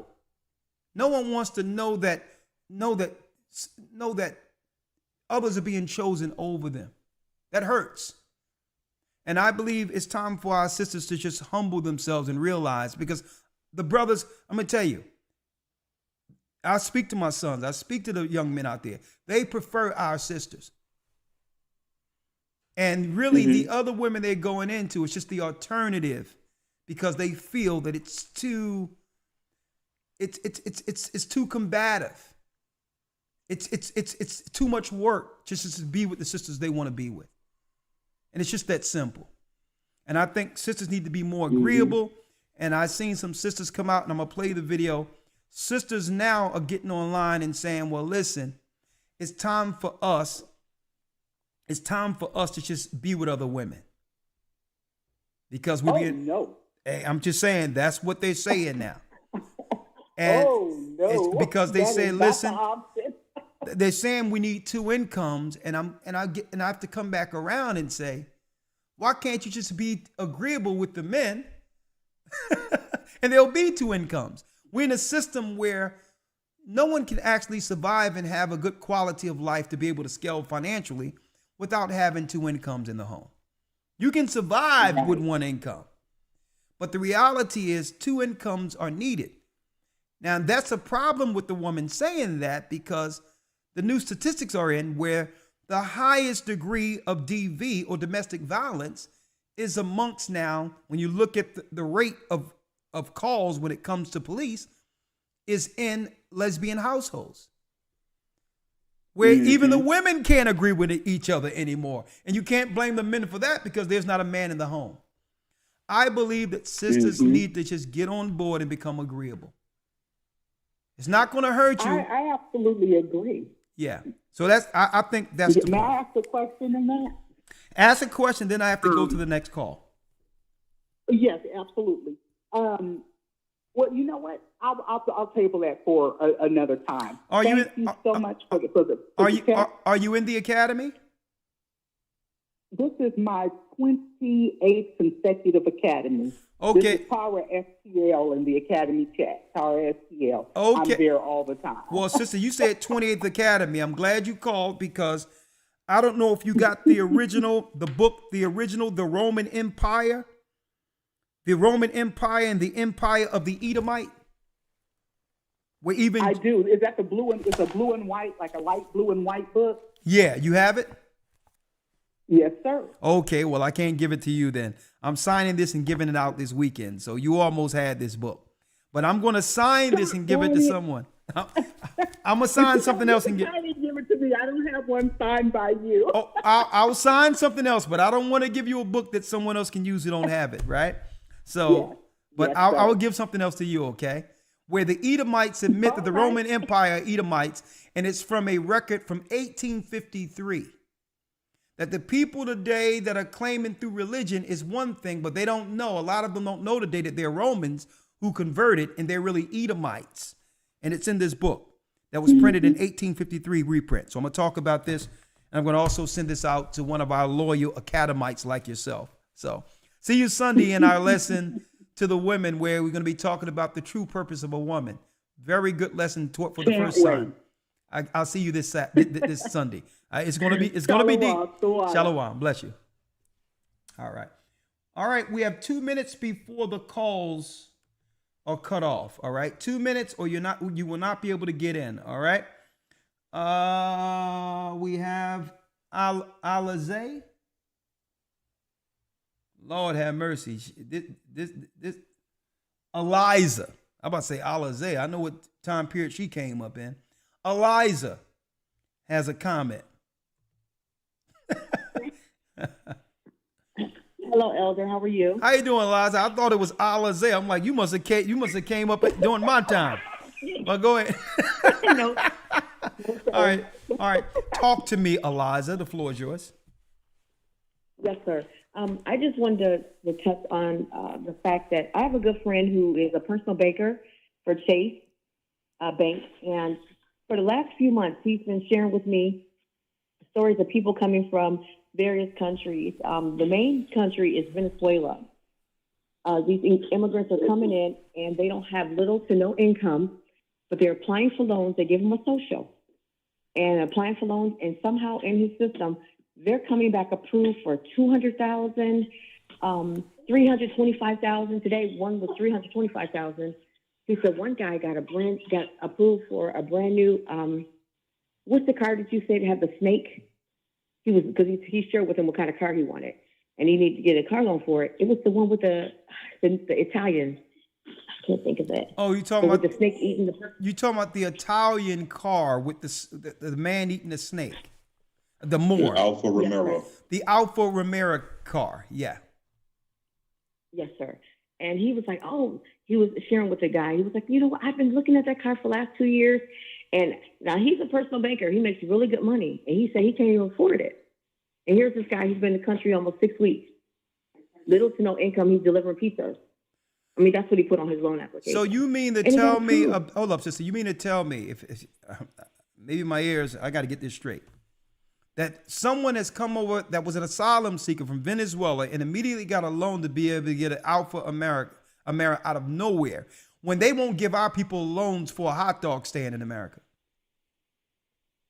Yes, sir. So I'm going to ask you, sister, if someone told you can come to America and get a $200,000 loan, living somewhere else, where would you go? I would come to America. So why you think they're doing this to slight us? Can you see this? They won't even forgive the loans of our sisters who have this debt, the school debt. They won't even forgive those loans. They could if they wanted to, but they'll let someone come in who didn't do anything to get a loan of $250,000. But go on. This is deep.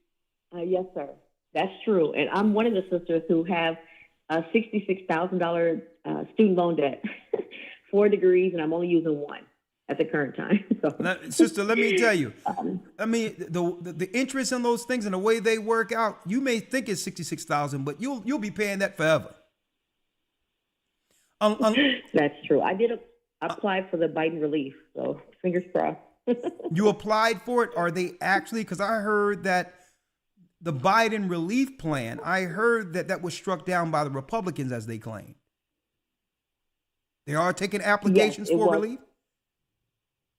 You can still apply for it. Now, the first time I applied, they immediately denied me. This was 2 years ago, or when it first happened, and I reapplied 2 months ago. So after this, if it doesn't work, I'm not going to worry about it because I don't use my credit anyway. Okay. And unless sometimes maybe the Most High will bless you and you'll just, one thing good about it is having it is if you're paying on it, it still goes towards, a good credit score. Right. So. Yes, sir. All right. Yes, sir. All right. Well, bless you. Well, all right.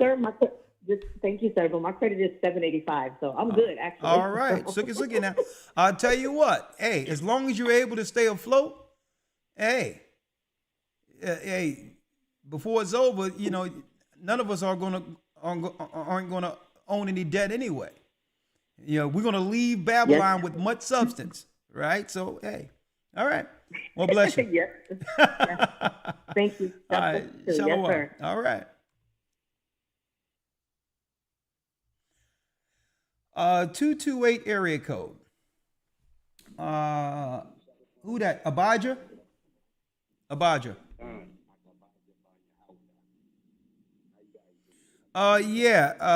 Is your phone okay? It seems like you're in some type of I got you. Hello? Yeah, can you hear me? No. Can you hear me now? Yes, I can. The floor is yours. Oh, Khan. Shalom, Elder. Shalom. I wanted to say all praises to the Most High for this broadcast. As usual, Elder, you brought it, and it just everything that I was going to say in the comment, it just all got brought out. So all I wanted to say was Tawada, and this broadcast was amazing. And keep doing what you're doing. Thank you. All praises be to the Most High. I'm listening. I'm listening. Shalom. Shalom. All right, going down the line, we have Marika. Marika with a testimony. Eureka. How you doing? Shalom, elders. Shalom, sister. Floor is yours. You have a testimony? Well, yes, my name is Marika. I'm from the Atlanta body. Shalom, everybody. And I just wanted to share an experience that I have with being evicted. Okay. If that's okay, elder. What happened? Okay. You mean, Okay. Well, Go ahead. Yes, sir. Well, I'm from Tennessee, and I'm from Chattanooga, and I was living in an apartment complex for almost 10 years. And it's a low-income apartment complex.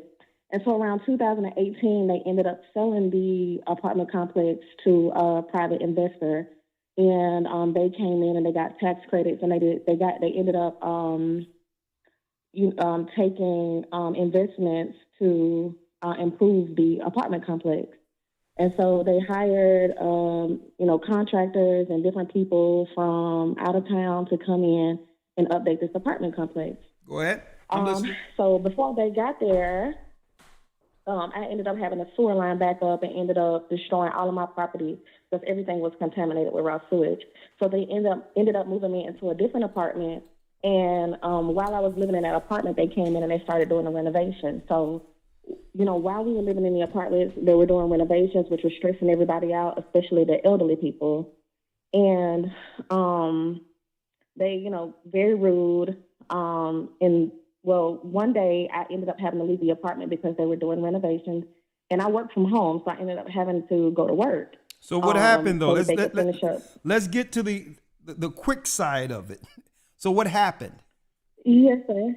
Yes, sir. Well, they vandalized the apartment, and I ended up having to leave the day that they vandalized the apartment, the office people. Okay, I ended up filing a police report. Okay, so what happened was, in the midst of them claiming that they were renovating it, it was really a way of pivoting, moving you out of the place. Yes, So they it was. sabotage you. You thought that you would be leaving temporarily, not realizing they made it worse to a degree where what? They told you can come back later, or they just pivoted altogether and said you cannot come back. No, I left on my own. I ended up leaving on my own because they vandalized the apartment while I was at work. I came home and the door was open. They vandalized it and left a note. And they ended up stealing some of my rent receipts. But I actually had copies of the rent receipt, so I was, okay with that. But I left. I ended up getting a different apartment. Hold up. They left a note. What was the note? They left a note saying that we told you that we were coming into the apartment today, and actually they vandalized the apartment by dropping off all of the trash from the previous apartment that was contaminated with raw sewage. Oh, that don't sound well at all. So there was no recourse you could have taken to make sure that they would make sure your voucher or some money would go towards temporary housing until it's fixed? This doesn't seem legal to me, what happened to you. Or you just threw your hands up altogether?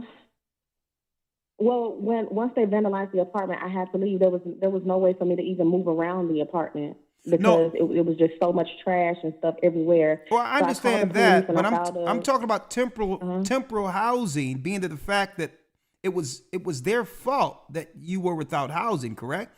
Isn't there temporal housing to put you in place until the apartment is resolved? No, they didn't have anything for us. Interesting.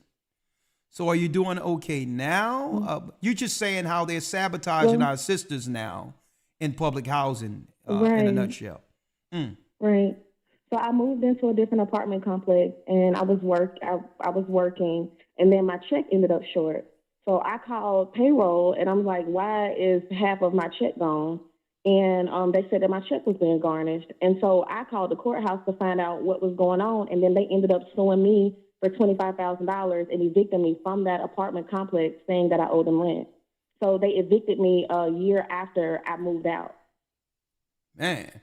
Well, I'm sure there's other issues. There's probably some underlying stuff that's going on there. Did you get a lawyer? Well, I called several attorneys in the city and even, in other places in Tennessee. And every time I would call an attorney, they would say, we'll give you, I would tell them a little bit about the situation. I would give them my name. They would say they would call me back. And then when they did call me back, they would say, hey, we're not accepting any new clients right now. So I could never find an attorney in the state of Tennessee.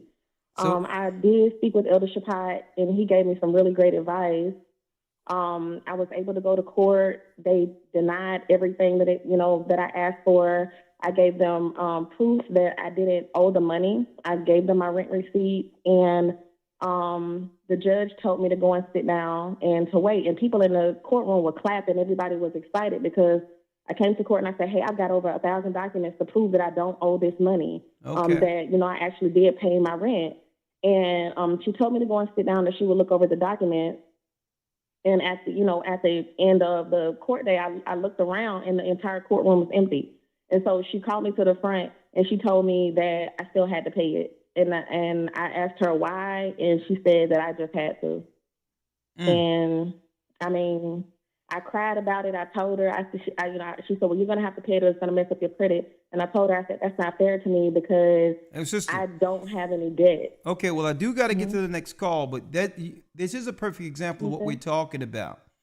How they tossing people around, putting debt on our sisters and our people here while they're giving loans willy-nilly to anyone coming over a border, right? So, well, I'll pray for you, sister, but I'll tell you this, right? Sometimes we have to chalk it up and, if you can't afford it, you can't afford it. This is not criminal. So it'll probably hit your credit, but after a certain amount of time, that'll fall off your credit. But you don't have no money to fight this. So I would just let it, I would say call back Shapat and see what recourse you can make as far as an appeal goes. But outside of that, as long as it isn't criminal, something that'll hit your credit or whatever the case is, or maybe you can think about countersuing. But if you do that, you have to pay a lawyer for that. So I would say call Shapat. He's the legal guy, and he can give you the directions on what next steps to take, being that they ruled against you. I don't know what the argument is on the other side. Not to say it's justified, but I just don't know it. I don't know, right? But I would say speak to Shapat, see what recourse you have now, to see if there's a case in which you can get a lawyer involved and actually sue for punitive damages if need be. All right? Absolutely. Thank you, Elder. Thank you, Marika. And you're good now. You're in a house now, right? You have shelter. Yes. All right. Yes, Okay. All things right. are great. All right. Thank you. Praise the Most High. All right. I'll say this. Gloria has a comment. Hi, Elder. How are you, Gloria? Can you hear me? Yes, I can. Oh, I am good, sir. Hey, I'm gonna be quick. I wanted just to make a couple of comments, and I first of all, I'm gonna jump a little bit off of what I wanted to say I'm so happy that the lesson, all of the lessons actually, and the way that the Lord uses you and Elder Loya.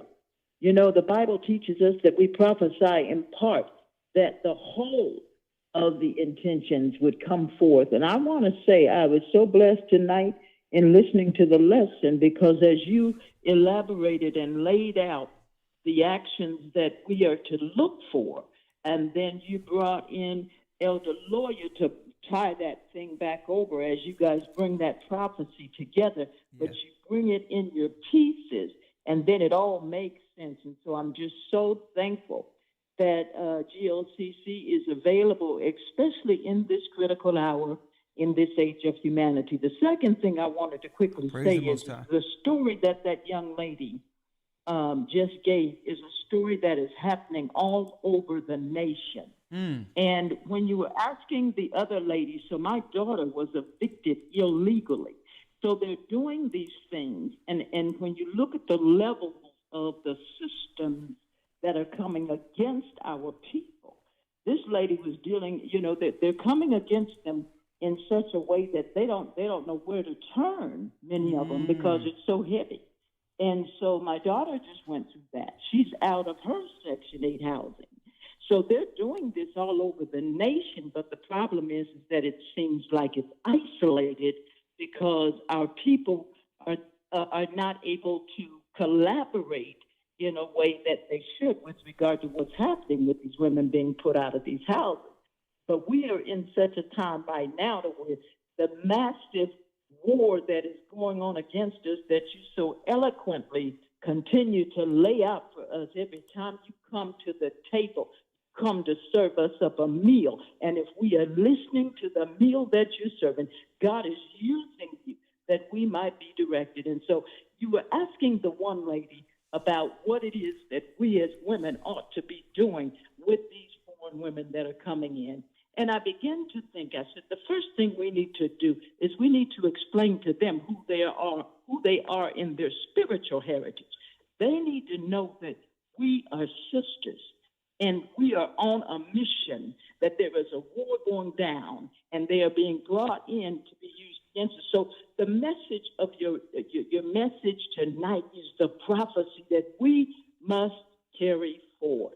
No, and we must continue as we engage these people. No. Just to clear it up, and I think you're right on that part about the sisters coming in, but it was more so directed to the sisters who are already being attacked, the daughters of Zion, Judah, who's here in America, who don't have no help. And now women are coming in that's going to try to really get with a lot of men that would be options for them.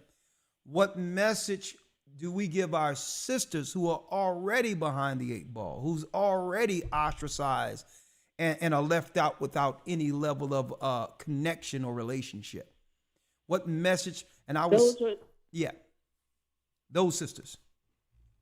I pose that question to the sister, not about the women that are coming in, but the women that are here already that are really between the crosshairs. Right now, they did a job on men, but men have recovered and have pivoted and begun to just operate, understanding the landscape. But I don't believe the sisters know that they have taken The bullseye is still on us, but now they're focusing on oppressing the sisters because they need the housing the sisters are in. So that's a pressing situation. They're focusing on destroying our sisters now. And I was asking the sister that, I was asking her, what advice would you give the younger women who are here and who aren't prepared for what's about to happen? And sometimes, sometimes they can hear it from, an older woman, a woman of wisdom, in a way, because sometimes I think our sisters, our younger sisters, are seeking guidance from the elder women on what to do now. And so what would your suggestion be if you can round it up in 30 seconds? I would say absolutely, because I have daughters, and my daughter has just recently gone through that. The thing that I told my daughter is, first, she's got to seek ye first the kingdom of God.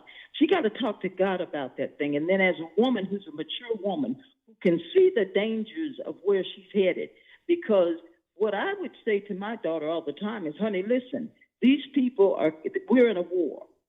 And so when you're in a war, that means that you have to understand that the carnal weapons that you intend to use, your carnality, the things that you think the world can show you are not really what you can use. You need to be thinking according to the spiritual realm, because see, the Lord can look around your tomorrow and he already know that they coming for you. But you won't have the intuition to know that they coming unless you connect it. And see, that connection is what many of them are missing because of the complexities of so many of the situations. But I just directed her in every way, in everything that I asked her to do. Talk to your legislature. You write some letters. You begin to make some noise to let these people know they're not going to come in and just put you out on the street without somebody knowing it. Well, thank you, sister. I got it. I got to go. Illegal. Thank you, sister. I got to go to the next call, but thank you. Hope y'all listening, sisters. All right. Thank you. Thank you, Bye-bye. sister. Bless you. All right. We have Girleen has a comment. Hi. Good evening, Elder Rakashiar, Elder Loya. How are you? I'm doing well. Yourself? I'm doing good. I'm blessed. Thank you. All right. So as always, all of your lessons bring so many valid points to the table that it's hard for me to figure what I should or need to comment on. Lord help me. Okay, the floor is yours now. I'm running out of time here. So you got to get up on it. One of the things that I wanted to comment on is the fact that I think there's maybe a little bit of, so as far as I can see, and I've spoken to, some other people in regards to the fact that, we keep being directed to look at the fact that all of these migrants are coming over the border from Mexico. But in actuality, from what myself and others are seeing, most of the migrants are not coming from there. They're actually coming from Asia. And a lot of these people are being given very high. Well, let's make it clear. Asia too. Yes. But there's different political initiatives for each of the groups in priority. The Asians that are coming over aren't coming over to lay on the ground and wait for asylum. That's for our people. The Asians are coming over with another class and another really financial bracket for their people altogether. So I wouldn't say one against the other. It's also. We're getting inundated from every side. It's not one or the other. It's not, they're not coming in from Mexico. They're coming in from every place, whether it be Mexico, flying in a plane from China, whether it be on ship. Okay. It's happening. That's the plan. But go on. Yes. And I actually see where a lot of the Asians are being incentivized. They are getting care to where they're being I mean, it seems like they're being told to come here and have children, and there's actually a plan for them to be able to have children, if not naturally, with the assistance of the medical establishment here in the U.S., and a lot of them are taking advantage of that. The second thing I wanted to... Sister, I'm going to let you in because this shouldn't be a foreign thing to us, right? Because it happened for us before.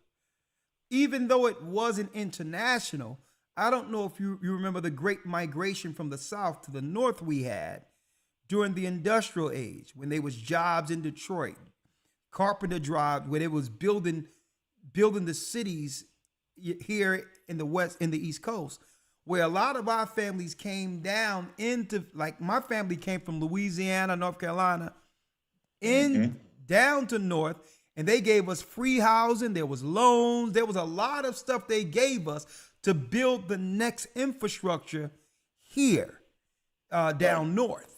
So this is not too foreign. They did this for us within the country before. But now it's on the next level. We're in the technological age where now they're bringing people from afar now and giving them what they once gave us. So it's not too foreign what they're doing. It's just that they're not utilizing Americans for it anymore. We're under a world government and a world scenario now where it's not between states anymore. Now they're coming in from out the country to get what used to be solely those who are Americans. So I just want to make sure we get that optic together, that this isn't foreign. And that's why I'm surprised our people are allowing this to happen. And on top of that, I'm surprised our people are voting for it. That's the shocking part on my side. How can we be voting for it, knowing where this goes? But go on. One of the things that I'm most proud of in my life, and it's the fact that I've never voted, and I'm proud of that because based on all the information and everything that I've seen, you're voting for two parties, and you're voting for the slave master that you prefer, and it doesn't matter which one you go for. It's still which slave master do you prefer as far as our kind is concerned. So I'm so proud of the fact that I've never voted. To me, at this point, it's just a matter of them letting you feel like your participation was of any effect or of any importance. I'm so happy I've never voted. Republican, Democrat, it doesn't make a difference to our kind of people. Yeah. So, yeah, but this is like I don't even. Just say if we were a part of the political process, there's one thing that I would probably would have liked to have seen.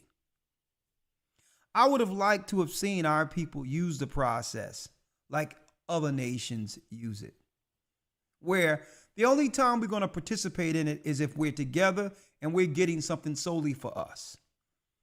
If there was, if I seen our people utilizing it like that, then it would be a point where at least it would make logical sense. If it, in the event of our people saying, like when Italians come over to vote and get into office, they're pushing legislation that's going to give them union jobs, that would give them contracts to pave the streets, where that sector would be specifically for their family, for Italians. Now, if our people use a political process like that, then I would say, well, okay, you're on to something, because at least it's through your self-interest. To vote, listen to what I'm saying, to vote for reasons like, well, we need to vote because our foreparents died giving us the right. That's a stupid way of viewing the voting process. Voting have always been politics, and politics is transactional. I'm giving you something by giving you the office that you'll make millions of dollars with so that you can give me something. That's been politics since the beginning of a republic. Since politics have ever been created, that you don't ever give someone something for nothing. So Asians are coming over here with a political understanding of what politics is. So what I'm saying is, I don't agree with the process because really, the process of America was set up to keep the status quo. The children of Israel on the bottom. Yeah. The only reason I would have liked to see us utilize it if we were going to do it that way, so that they can actually come out the enemy and not hide anymore and say, well, listen, we hate you. And it doesn't matter if you vote. And it's time to sell you since you have figured out the system so we can show you who we truly are. If we would have did the process right, they'd have got politics out of the way and just shown their hand initially. They would have been like, nix this. We can't trick you through politics. So let me let you know. They would show their horns and say, die already. So that's why I wish. Elder, yeah, but go on. In my mind, the reason we could never do that is that subconsciously whether we admit it or acknowledge it or not, we are people of the truth. And once we detect the lie, we are turned off, and we either refuse to participate or only participate in part. Yeah, because listen. Let me show you something. I'm gonna place you on hold. I'm gonna show you how we all got down together in Egypt to show you how, as an example, how we was able to influence the political structure. Right? When we all came on one accord and said we weren't going to do anything, and we had one resounding voice representing us, which was Moses. Then the policy amongst Egypt is, well, you know what? We're going to make it harder on the people, on all your people, because of this one guy. We're going to make you build bricks without straw. So at least Pharaoh came straight out and showed who he was against and who he was attacking for whatever reason. And the reason was because we were the children of Israel, whom that government was benefiting from, and thereby refused to let us go. He wanted to keep the status quo. We was on one accord that if you don't do what we need you to do, we're not participating in the process of your government to help bless you above all nations amongst the Mesopotamian area. We was on one accord politically to where Pharaoh had to show his horns. See? So if we were rolling like that, I would be like, well, okay. Because so that means we all are on one accord when it comes to what? Our traditional and moral values also. Which means if you want our vote, you can't do nothing to our babies. We're responsible for bringing our babies in here and making sure that they're following the law of God. And we're not into any immoral perversion, sexual activity attached to us amongst this constituency. You can't attach us to trans or any other thing because what? That's against our moral standings. And we would have that political standing so that they cannot actually attach that to us. If we were together, we could do that. See? So here we are. So my issue is that our people are using the political process, but they're not using it for what it's for. They're using the political process emotionally. Because we crossed the bridge together and our forefathers had water hose sprayed on them. So I'm going to vote because someone died for me to do it. That's a stupid mindset. That's an unintelligent mindset when it comes to the voting process. Every other people in this earth, when they vote, is not emotional. They're voting to get something for their particular group, period. They don't care about black and brown people. They don't care about anything. They only care about what are you doing for us. If I'm Asian, if an Asian person, they're not voting for a black person's interest or a white person's interest. They're voting for Asian interests. It's not emotional. It's a transaction. I'm putting you in position to make money in public office. Okay. And by doing so, that's right. It's a transaction. You're going to do something for me. You're not going to tell me what you're going to do for me. I'm going to tell you how you're going to represent me. That's how everyone else used the process except our people.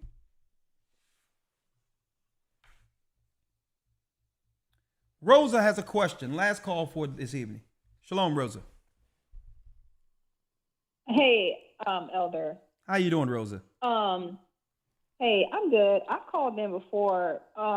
So I heard you say tonight, and I've heard you say this before, and I don't really agree. And I made that, and I posted that in the comments, and the moderators, they put me in timeout. Although I did not, disrespect anyone. What I said was, well, let me just tell you what I disagree with. Okay. I've heard you say before that women, that in this economy, 2 incomes are needed. You didn't say 2 incomes are helpful. You said they're necessary or it's needed. But although, I'm curious as to why you believe that when the Bible says that a woman is to be a keeper at home, and the man is to be the provider for his household.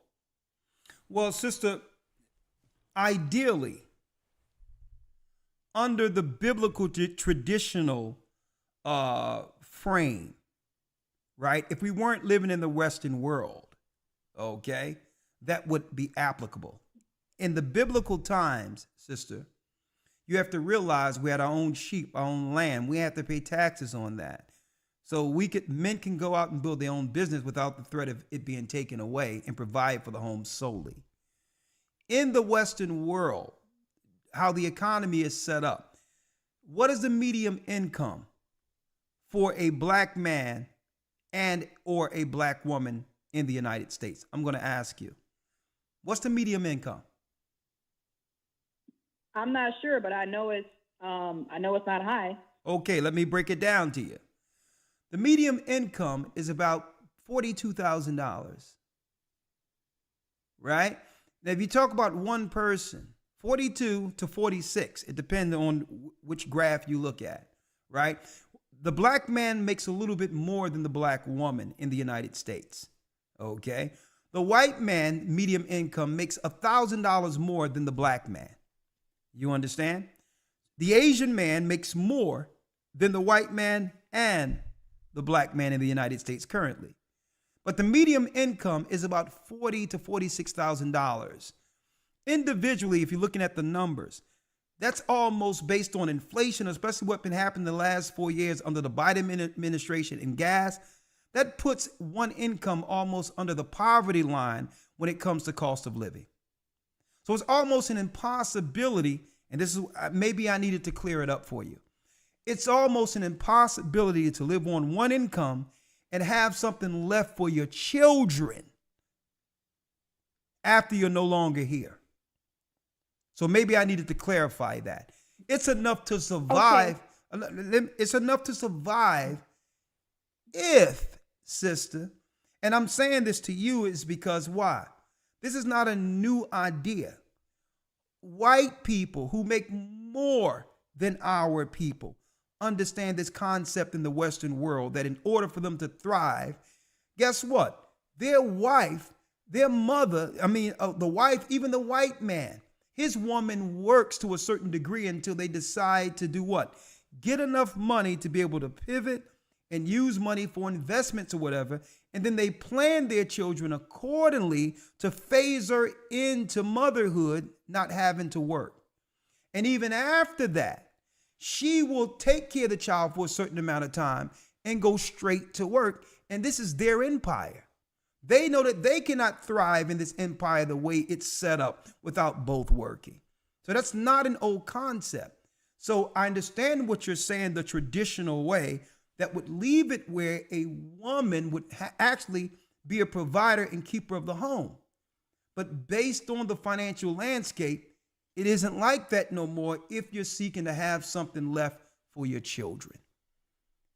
It's just you. Okay. That I'm saying before you say okay, Do you understand why, based on the numbers, I stated that? I do understand, but I don't really agree. Sister, listen. In this program, right? Right now, what I'm holding in my hand is a JBL speaker that's gold. Are you following me? Yes. Okay, you're speaking through this. You can think it's silver and disagree, and I wouldn't argue with you. I'm giving you the numbers. And the reality is, at the end of the day, if the median income is mid 40,000, and then as you get older, that peaks out around 55 years of age where a man will make as much as he'll make, and then the finances decline. So this is nothing that is not agreeing or disagreeing. It depends on whether or not you want to leave something for your family in a time of inflation where their prices out of being able to live and eat. So ideally, can you have one income, average making $50,000 a year with one family? Ideally, yeah. You can do that, but you can't have no expectations for finances in the future for your children. So this is not a thing about whether or not you agree or disagree. Those are numbers. Okay, and one thing about facts, they're stubborn things. Okay? So you have anything else to say before I go to the next call? I mean, I only know what the Bible says, Elder, and I'm really surprised that, you know, for all the stuff that you preach on here about finances. See? No, we're not, you can't do that, okay? I'm speaking what's logical. And how can you say about the Bible, and I ain't teach nothing but the Bible all night? See, and this is the disrespect that normally doesn't happen with any other people. We shutting it down from now on, okay? No, get in line, okay? That's what you do, okay? We're not dealing with it anymore, okay? We have men trying to save our people, and you disagreeing with it isn't changing the dynamics that our sisters are suffering. And it's you, people like you, questioning us, trying to direct our people from their own demise is the problem. So don't come with, you're bringing the Bible and we're not bringing the Bible. If you got a man providing for you where you don't have to worry about it, what's the issue? Okay? Our people have been working here since chattel slavery. So working isn't a new idea for our people with two people working in the same household to make ends meet. That's not a foreign thing, even though the Bible states a man should provide. We've always worked together and pulled income together. Mm-hmm. So you're disagreeing just to disagree, and we're not having it no more. Okay? I've never known a time throughout our time here in Babylon that you didn't have two families where a woman is out doing what she got to do to make ends meet, and they're bringing their money home together. So that means you're arguing with a different, I'm going to tell you, you disagree with something else. Okay? Because this is not even something that you can even argue. And you need to be honest and give us what your true issues are. And stop dancing around and trying to make reasons to disagree when there is no reason to disagree. I made it clear to you that if you want to have one income, right, with your husband, if you have one, and he take care of you, that can happen. There's many families out there where a man is making enough for a woman not to work. That's the goal. That's the goal eventually, to make sure your woman don't have to work out there. Okay? But I'm not going to agree.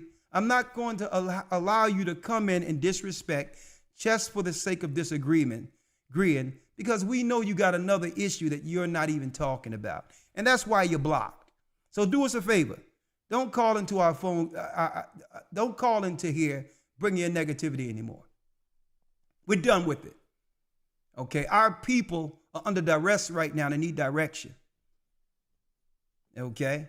And we're done with it. Okay? Those days are done. where you can call in and disagree just to disagree. Find some place where you can agree at. You're not going to shame us into some nonsense. Okay? We don't deal with it anymore. All right? And if you don't mind, just two quick scriptures. All right. Bring your video back in, Elder Lawyer. All right. First and foremost, this concept of a one-income household in the scriptures, where the man just worked, even though that did exist, that's romanticizing what was taking place back then. Women also did work in ancient times and brought in income as well. I'm going to give 2 examples. And even as you mentioned, if you want to go back to the 30s and the 40s, our women would, while men were out doing certain work, the women would do what? They would go out, they would deal with domestic work. They would take care of people's children. They would be housemaids and things of that nature. So there really hasn't been a time in this country in which we weren't operating off of a 2-parent income. So, Elder Lawyer, before we go there, though, right? Let's just concentrate on this, Elder Lawyer. Yeah. She's bringing an issue when there was no issue. Exactly. That's the whole point. Exactly. Because I don't have to go through a big in scriptures, observable life. Us coming in over here in cargo slave ship lets you know that man and woman, the black man and black woman has always worked. Right. So that's right. Nothing. So and it's all through the Bible. So I don't know what she think was going on during Egypt's time. You think our women weren't doing things and serving during the time of the Egyptians? So the frustrating part of this is that out of all people, this is what we have to deal with. And I'm glad she called up so that brothers and sisters can see it outright. Because because people like to claim that men aren't standing up, men aren't teaching, and this is why some women are out of order. Right. But instead of her calling in and encouraging us to help continue to help our people, like a lot of sisters do, in a respectful manner, it's like she resents the fact that we're actually teaching our people what's coming. Right. And I'm going to tell you, that's the issue. That's the issue. The issue is when other people are coming in to represent their people and help their people, they don't have this same pushback by their women. They don't have that. Because their women understand that man is representing them and it's for their turn. And guess what? They don't do it. Other women, even if they disagree with their man, they don't do it publicly. Because they understand the overarching plan, the overarching scenario we have here is to help our people. But I'm glad she called up so that brothers and sisters can actually see it. Right. There's nothing out of all the stuff she's going to pull out of that broadcast. That's what she gleaned to call in to disagree with. Right. So no, there is no, let her believe whatever scripture she wants. Okay, because observable reality stated, okay, that in slavery, the woman worked and the man worked. The white man, and this is his empire. I had a boss that was pulling down 70 when I was working Fortune 500 company. At that time, his scale was about 70,000 before incentives. And he had a working wife working in another office, some other place. And he was making something upper middle class. And his wife was still working. So it's just frustrating. And I just wanted this to be highlighted. And I'm glad the Most High had a call in. Because so that when people claim there aren't no brothers standing up, and this is why women are disagreeable, we can now cut and frame this last call so that people can, then we can use that and say, okay, So why are women disagreeable now? Why are they disagreeable? It's because men aren't standing up. Men aren't speaking to power. Men aren't trying to direct our people right. Doesn't matter what we do. We'll always have this disagreement. We'll always have someone come in to try to throw negative on what the Most High have set up to help our people. And I'm glad it's highlighted. And I'm going to show you how disagreeable and dishonorable people like that is. She went from getting blocked in the chat to working her way to the phones. This is the danger that we have amongst our people, folks. Doesn't matter how much a man tries to help our people. We'll always have something like that who's willing to put their name and their mouth out there to say, I disagree.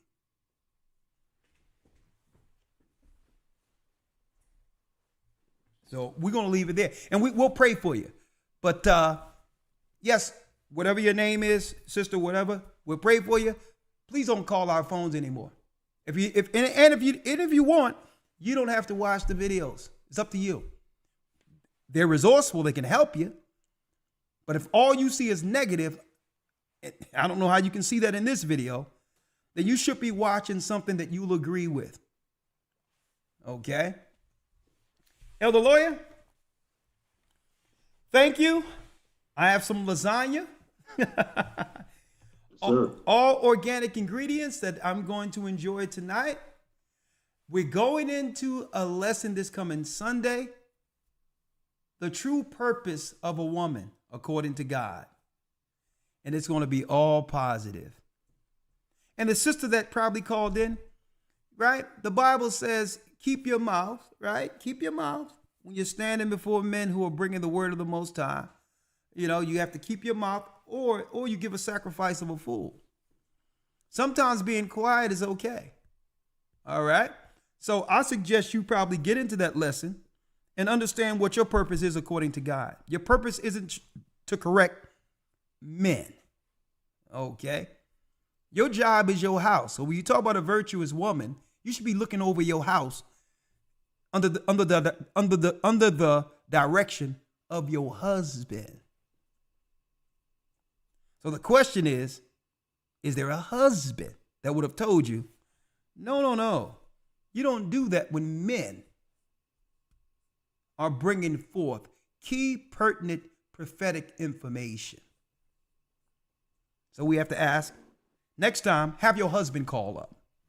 Okay? I suggest you go to get that lesson, A True Purpose of a Woman. And that's a woman being in order with men. All right, Elder Lawyer. May the Most High be with you. Stay prayed up, sin not. And keep in mind the Most High is calling back the children of Israel. Shalom. I see you this Friday on Patreon. Blessings and have a good evening. And yes, I'm going to whip up some food and with a little salad on the side, and I'm going to pray and, get ready for tomorrow. Shalom. And again, Shalom, Mother Lawyer. And again, this is how you can support the broadcast if these broadcasts have benefited your life. Okay. As you can see right there, it's $GOCC 144 donate. $GOCC 144 donate is for the online classes in specific. If you want to support, do so. If you don't have Cash App, go to gatheringofchrist.org. And I'm sure there's other ways you can continue helping and supporting this work so that we can get more schools and all that, more churches and all that throughout the earth before the end comes.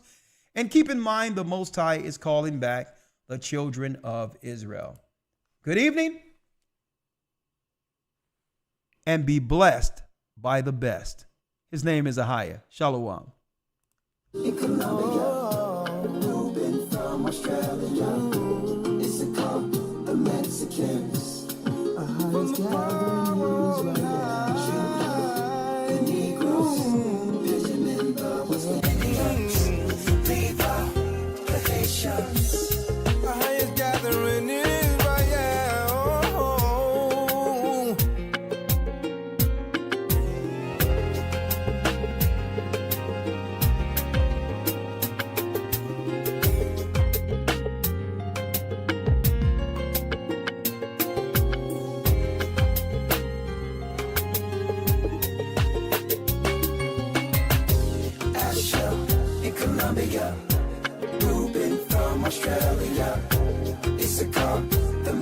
Mexicans. That's who we be. We be Judah, the Negroes, Benjamin, the West Indians, Levi, the Haitians, Manasseh, the Cubans, Ephraim from Puerto Rico, Naphtali from the Isles of Hawaii. The Lord is calling back Israel. Zebulon from Panama, Gad, the North American Indians, Simeon,